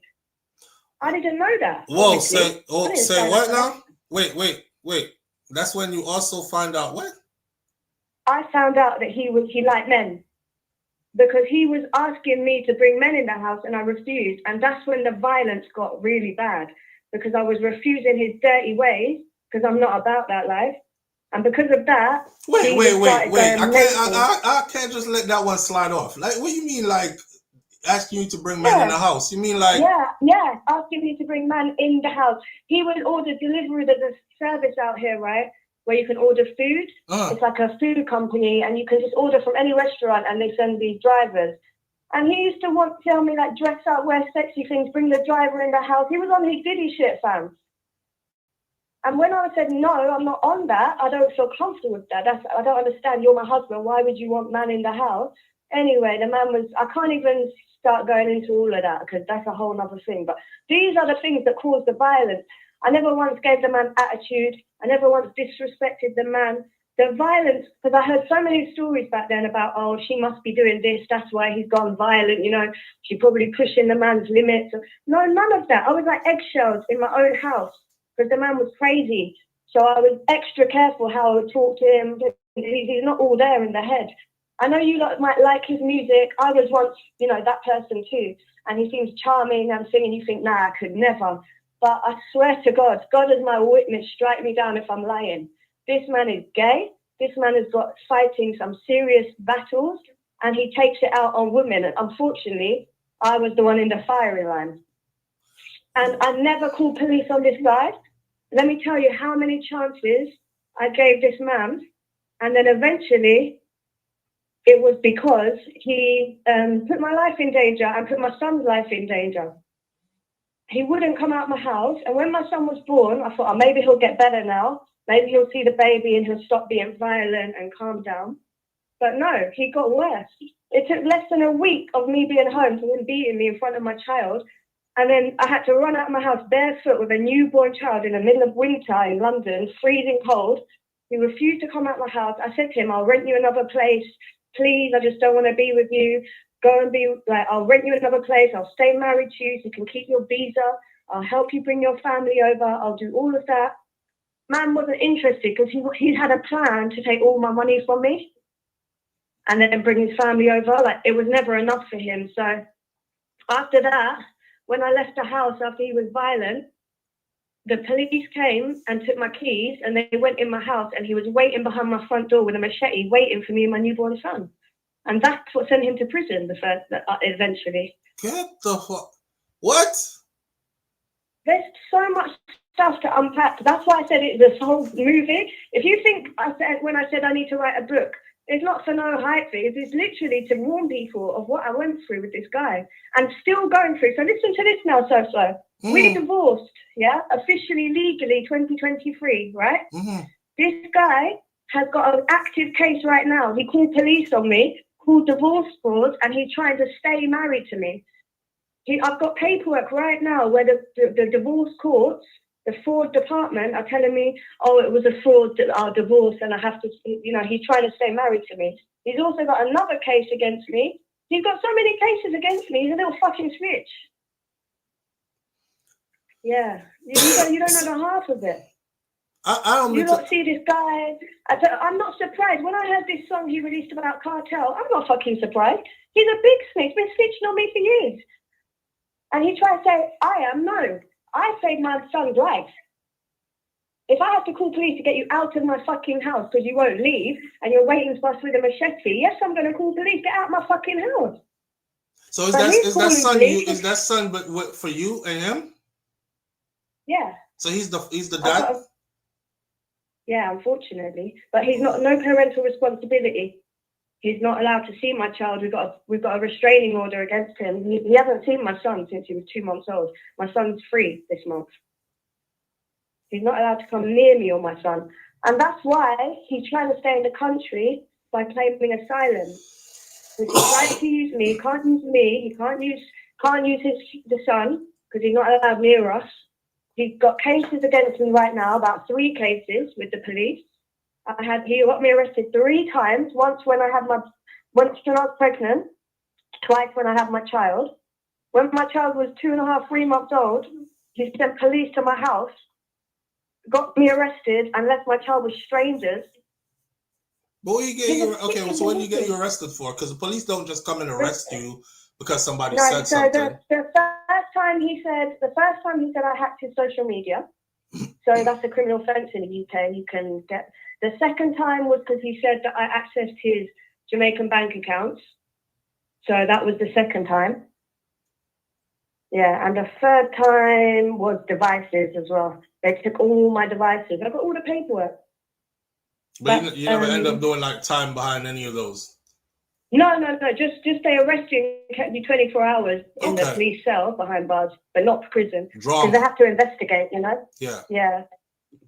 Yeah, but they dropped those charges because they found no evidence. Eventually, after 1 year of holding all my devices and everything, they dropped those. But now he's brought new cases against me for the divorce fraud, which is pending investigation. I never got arrested for it, but they have got an inquiry open against me, and the lawyers are back and forth at the moment. Yeah. I remember you saying the last time I saw you, you were on video and you said something about you writing a book. And I thought, I'm not going to lie, I was a bit dismissive because I was like, write a book. I don't know if anybody's going to read that book, but look how things have changed, though. I'm still going to write a book. And it's not necessarily even about, it's not because it's just raising awareness, because people need to know all the things. There's so much more to it. There's such a big scam that he did to me, from financial to love scam to all of that. And he's still like a persistent cockroach, won't leave me alone. He's like it's like post-relationship abuse now. Like, you know when someone can't control you, so they just keep bringing things. That's what he's doing. I can tell you all of it. I've got all the evidence. I've got evidence of everything I'm saying, by the way, even the gay stuff. Huh? You don't want anything to do with him, right? Nothing to do with him. I've been trying to leave this guy for years. He wouldn't let me. He used to use violence to hold me. People say, oh, why don't you just leave? And I used to be that person that when you hear about girls in abusive relationships, because I've never been in an abusive relationship in my life before Sikka, and I used to think, why don't people just leave? How can someone make you stay? And it's especially me, who's the one that's like got the power in terms of it's my house, my money, etc. You think, oh, she can just leave. Oh, no, you can't. These fuckers use violence. He used to hide under my neighbour's cars. He used to hide in my garden, climb the fence, break into my house, drag me by my hair into my house. You don't understand. When someone dangerous like that wants you, it's very dangerous to leave. You can't just leave, because leaving makes it worse. Every time I used to try and leave, he used to get 10 times more angry, then try and abuse me. And then it would be even more dangerous to be like, shit, he's in my house now. And then I'd have to pretend to him to calm him down. I'd be like, no, I was only joking. That's all right. Let's work it out. Because he's in my house by force. And I couldn't get him out. It's very dangerous when you've got like a man that wants to kill you and won't leave you. He's one of them people that if he can't have you, no one can. Damn. You know what I mean? So it's a very dangerous situation. You have to be very careful how you try and leave. I tried many times. I tried the nice way. I tried offering him to rent him a place. I tried offering him all sorts of things. Nothing was satisfactory for him. He just wasn't having any of it. So every time he got violent, the police got called, because obviously dangerous. Right. And then I just had to keep running out of my own house. And then eventually they got so many reports now, because it's happened so many times. The last time, like I said, when they caught him with a machete, was when they said, look, you're going to die if you let this guy back in your life. I said, I'm not letting him back in. He keeps coming back. He knows where I live. And that's why he went to jail. Yeah, and because he broke every court order he ever had. The court, every time he'd get arrested, the court would order him, you're not allowed to go back to her house. You're not allowed to do this. He'd break it every time. And then police got to a point where they used to come and do random checks at my house just to see if he was hiding in the house. And they caught him one time hiding behind the shed in the garden. And I was so thankful they caught him. I was like, thank fucking God, get him out of here. You know, he wouldn't go. And then eventually he went to prison because the police didn't even need me. They had so much case against him from all the reports. In fact, builds up after time, evidence. It's all collecting. So they were going to take him regardless of me. But because of my son, I said, that's it. I'm going to stand up and fight this guy because my son's life, you're actually putting my son's life in jeopardy. And any mother that doesn't put their son, their newborn child, above any man like that doesn't deserve to be a mother. It's my duty to protect my child. So once my son was there, that's when I was like, that's it. I'm fighting, you know. You think he would? You think he would have like? Well, that's a dumb question. If do you think he would have like taken your life at some point? 100%. Are you silly? 100%. The man dragged me, but I lived in a big house. He dragged me by my hair up 3 flights of stairs to the top floor. So I'm taking you to the attic. No one's going to hear you. And I had to beg for my life and tell him, don't worry, I'm not going to break up with you. Please, I'm going to work it out. And eventually he calmed down. But like I said, the last time he got caught, he was waiting for me and my son behind my front door with a machete. You don't stand behind the front door with a machete waiting for someone unless you're going to use it. The hell? Well, I know what I went through with this man. So I know that I was on a ticking time bomb with this guy. Do you know anything about what happened with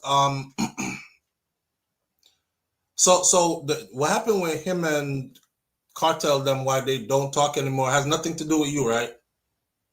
No, it's nothing to do with me. But okay. I got to be honest. It's not something. I don't think it's my place to talk about anyway. Okay. That's for Kartel to come out if he wants. But I can tell you, it's nothing to do with Shawn's woman. That's all a myth.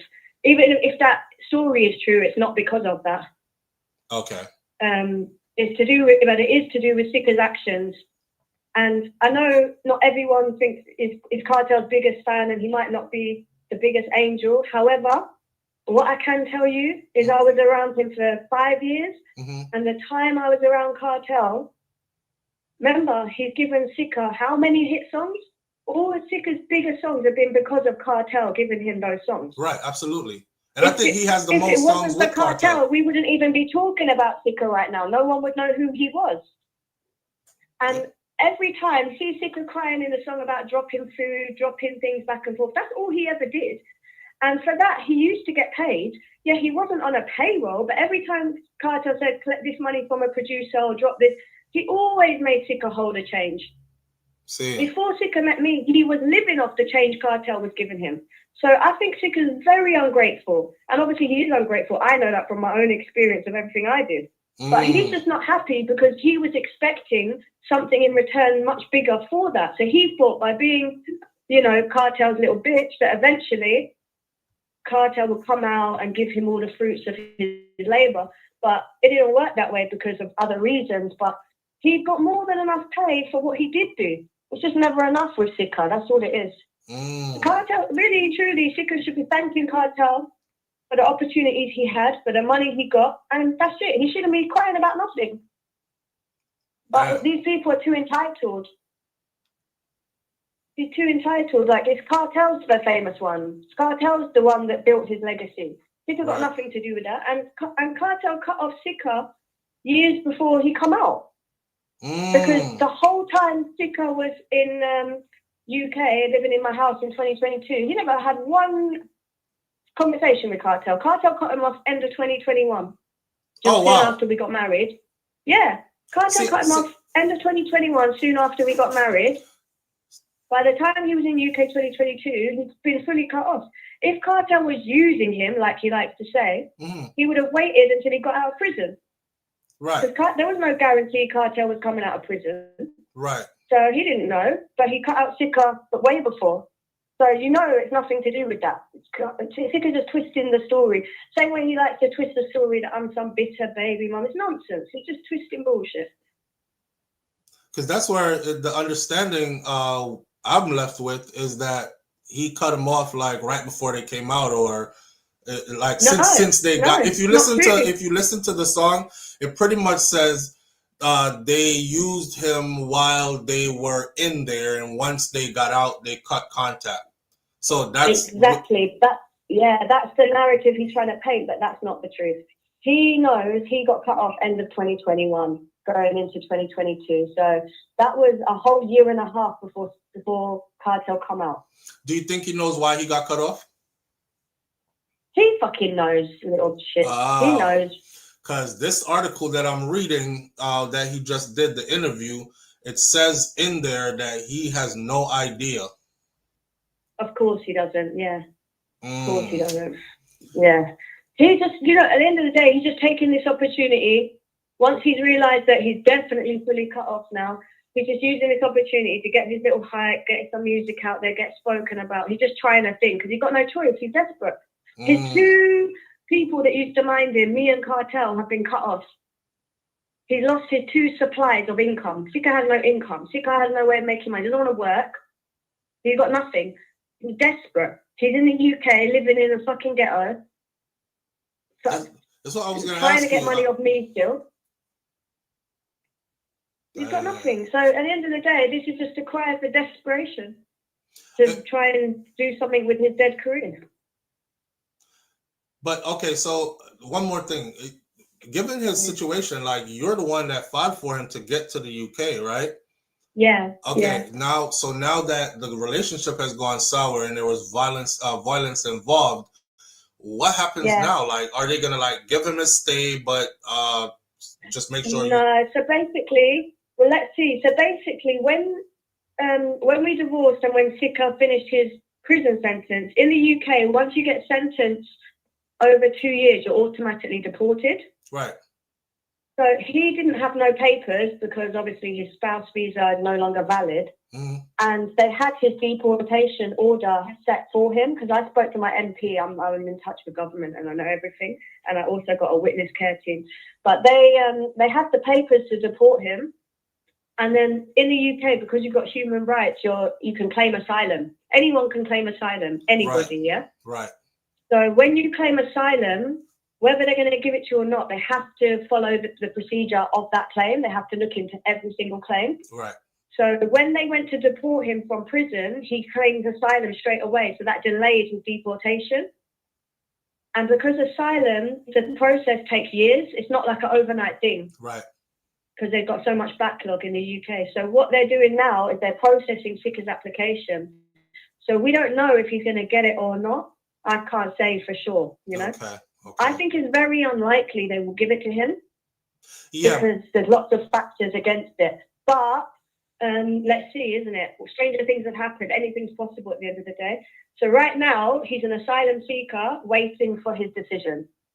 And he's been waiting his decision for the past year and a half, 2 years, like coming up to 2 years in July. So soon they should make a decision.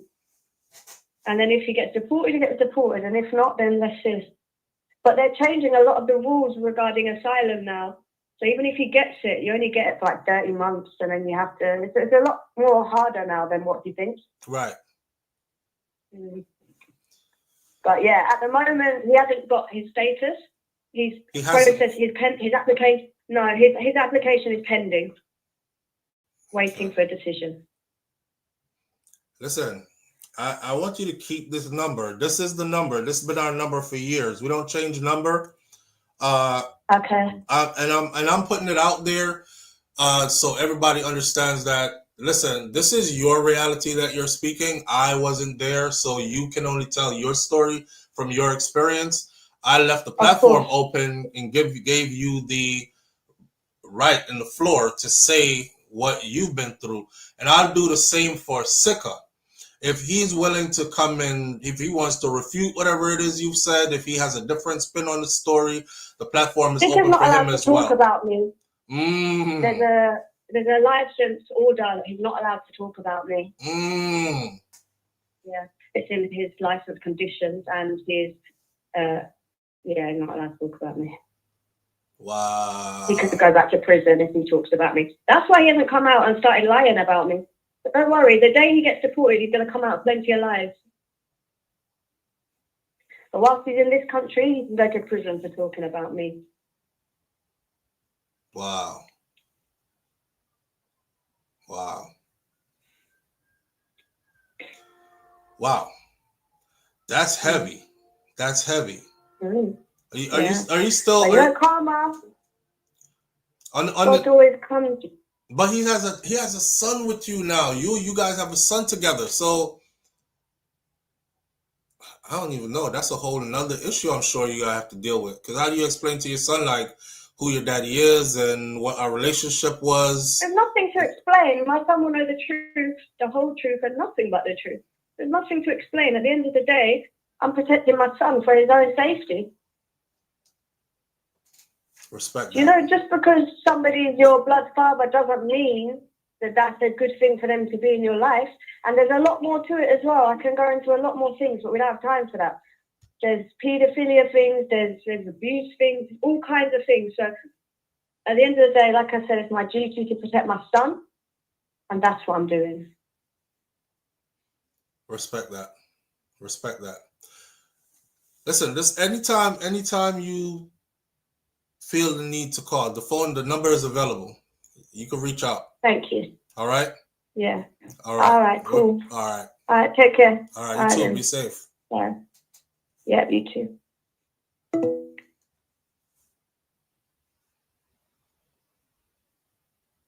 Bomba clot.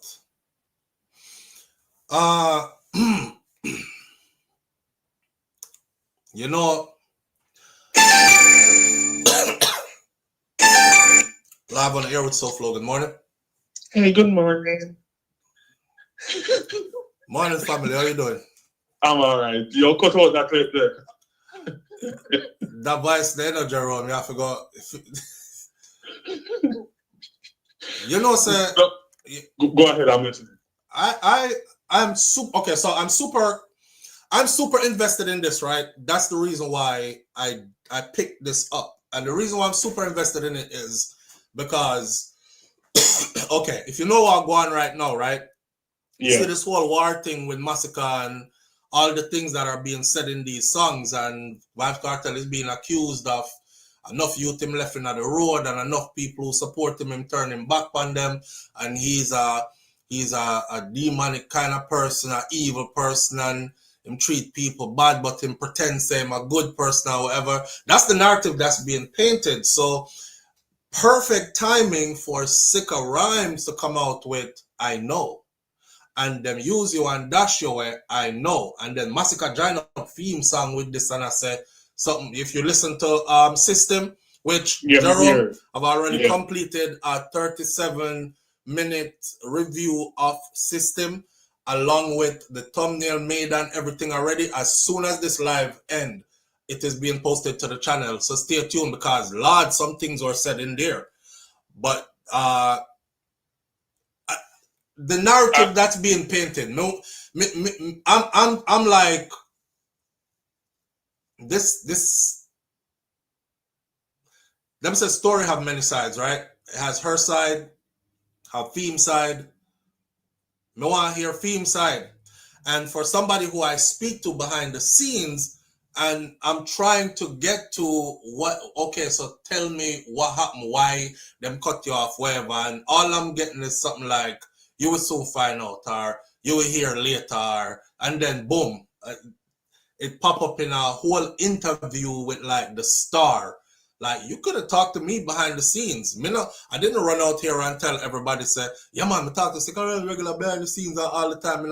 There's people in the entertainment industry that I speak to behind the scenes, and I never mention their name on here. Because me and somebody will like run back as of his story, and yeah, man, me talk to so-and-so, and even though them famous, them did tell me this and them do that, I'm not that kind of person. I will hold a story until you say, all right, SouFLo, let it go. And then me let it go now. I'm not the type to do or say anything without proper permission to do or say it.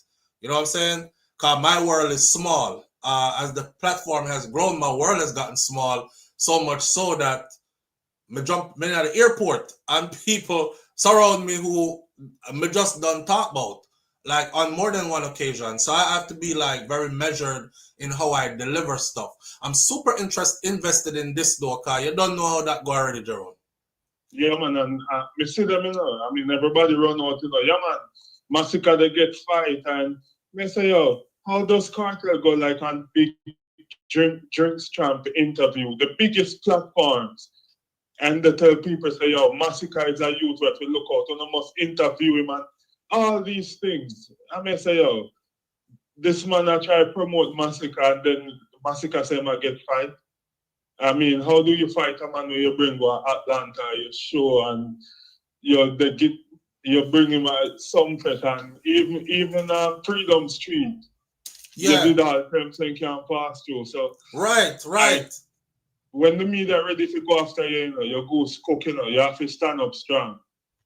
So when we hear the lady call in and all that explains it now, Sikka get cut off from long time. There was things in the media where even Queen of them answer when the talk said Sikka Rymes violate the trust and Wooly Patik them do. Remember all of that used to be in social media and that's why I'm get cut off. Let me show you, right? Me see a move happen. See? Me see a move happen. And I'm still not going to speak it all until I'm looking for a specific line of conversation. I see a move happen that I'm speaking to one side. You know, I have to read between the lines. I speak to one side. And on one side I say, yeah man, everything good. I saw it line up and blah, blah, blah. Something say, reach out to Kartel first and try clear it. Like, find out if him would approve it or whatever. I'm not telling no war nothing yet. When we reach out to Kartel, Kartel said, SouFlo, I don't know nothing about that. And you see, Franny said that. I said, okay, so obviously, when the woman did that, say, like, him just use the name and the brand and it like something like that go on. Because the way our Kartel said it was like, me and them people in a link like that, bro. Like, me don't know when that come from or nothing about that kind of thing. But him never said it in much any other words, you know? It was no long conversation. It was just me pass something by him, trying to see if it's something where he know about and approve, because the other person did not do it and was conducting a certain line of business in it, and he was like, no, nothing about that. And based on that, me just back out of it and me say, you know what? I not promote that, I not meddle in it or nothing, but I knew there was something going on that was funny there. Me never know, say, since 2021 or around them time, them get cut off. Because if you listen to I Know, you would be left with the impression that he was recently cut off, like right when them come out of prison. Them come out, them good now, them don't need him no more, so them cut contact. Well, Flo, to tell the truth, everybody deserves the benefit of the doubt. Yeah. But from me know Kartel as the musician and the personality, me just always hear him boss youth and him love give strength. Right. And we see this man, you know, behind bars and we hear him used to take care of a whole heap of people. Just not him immediate family, but him still used to look out for almost everybody him can. Right. And you see him come out and him still like go all about and help people, donate millions. And somebody where hold on there, Jerome. The people reach my house. Justin Brown. Saved by the Bell? Yeah, Saved by the Bell. Tell them to an emergency come up. No, me have to go. Y'all hold on. Hold on. May I play one commercial, bro? Okay. All right. I have to answer my doorbell though. So hold this for a second. Let me go answer the door.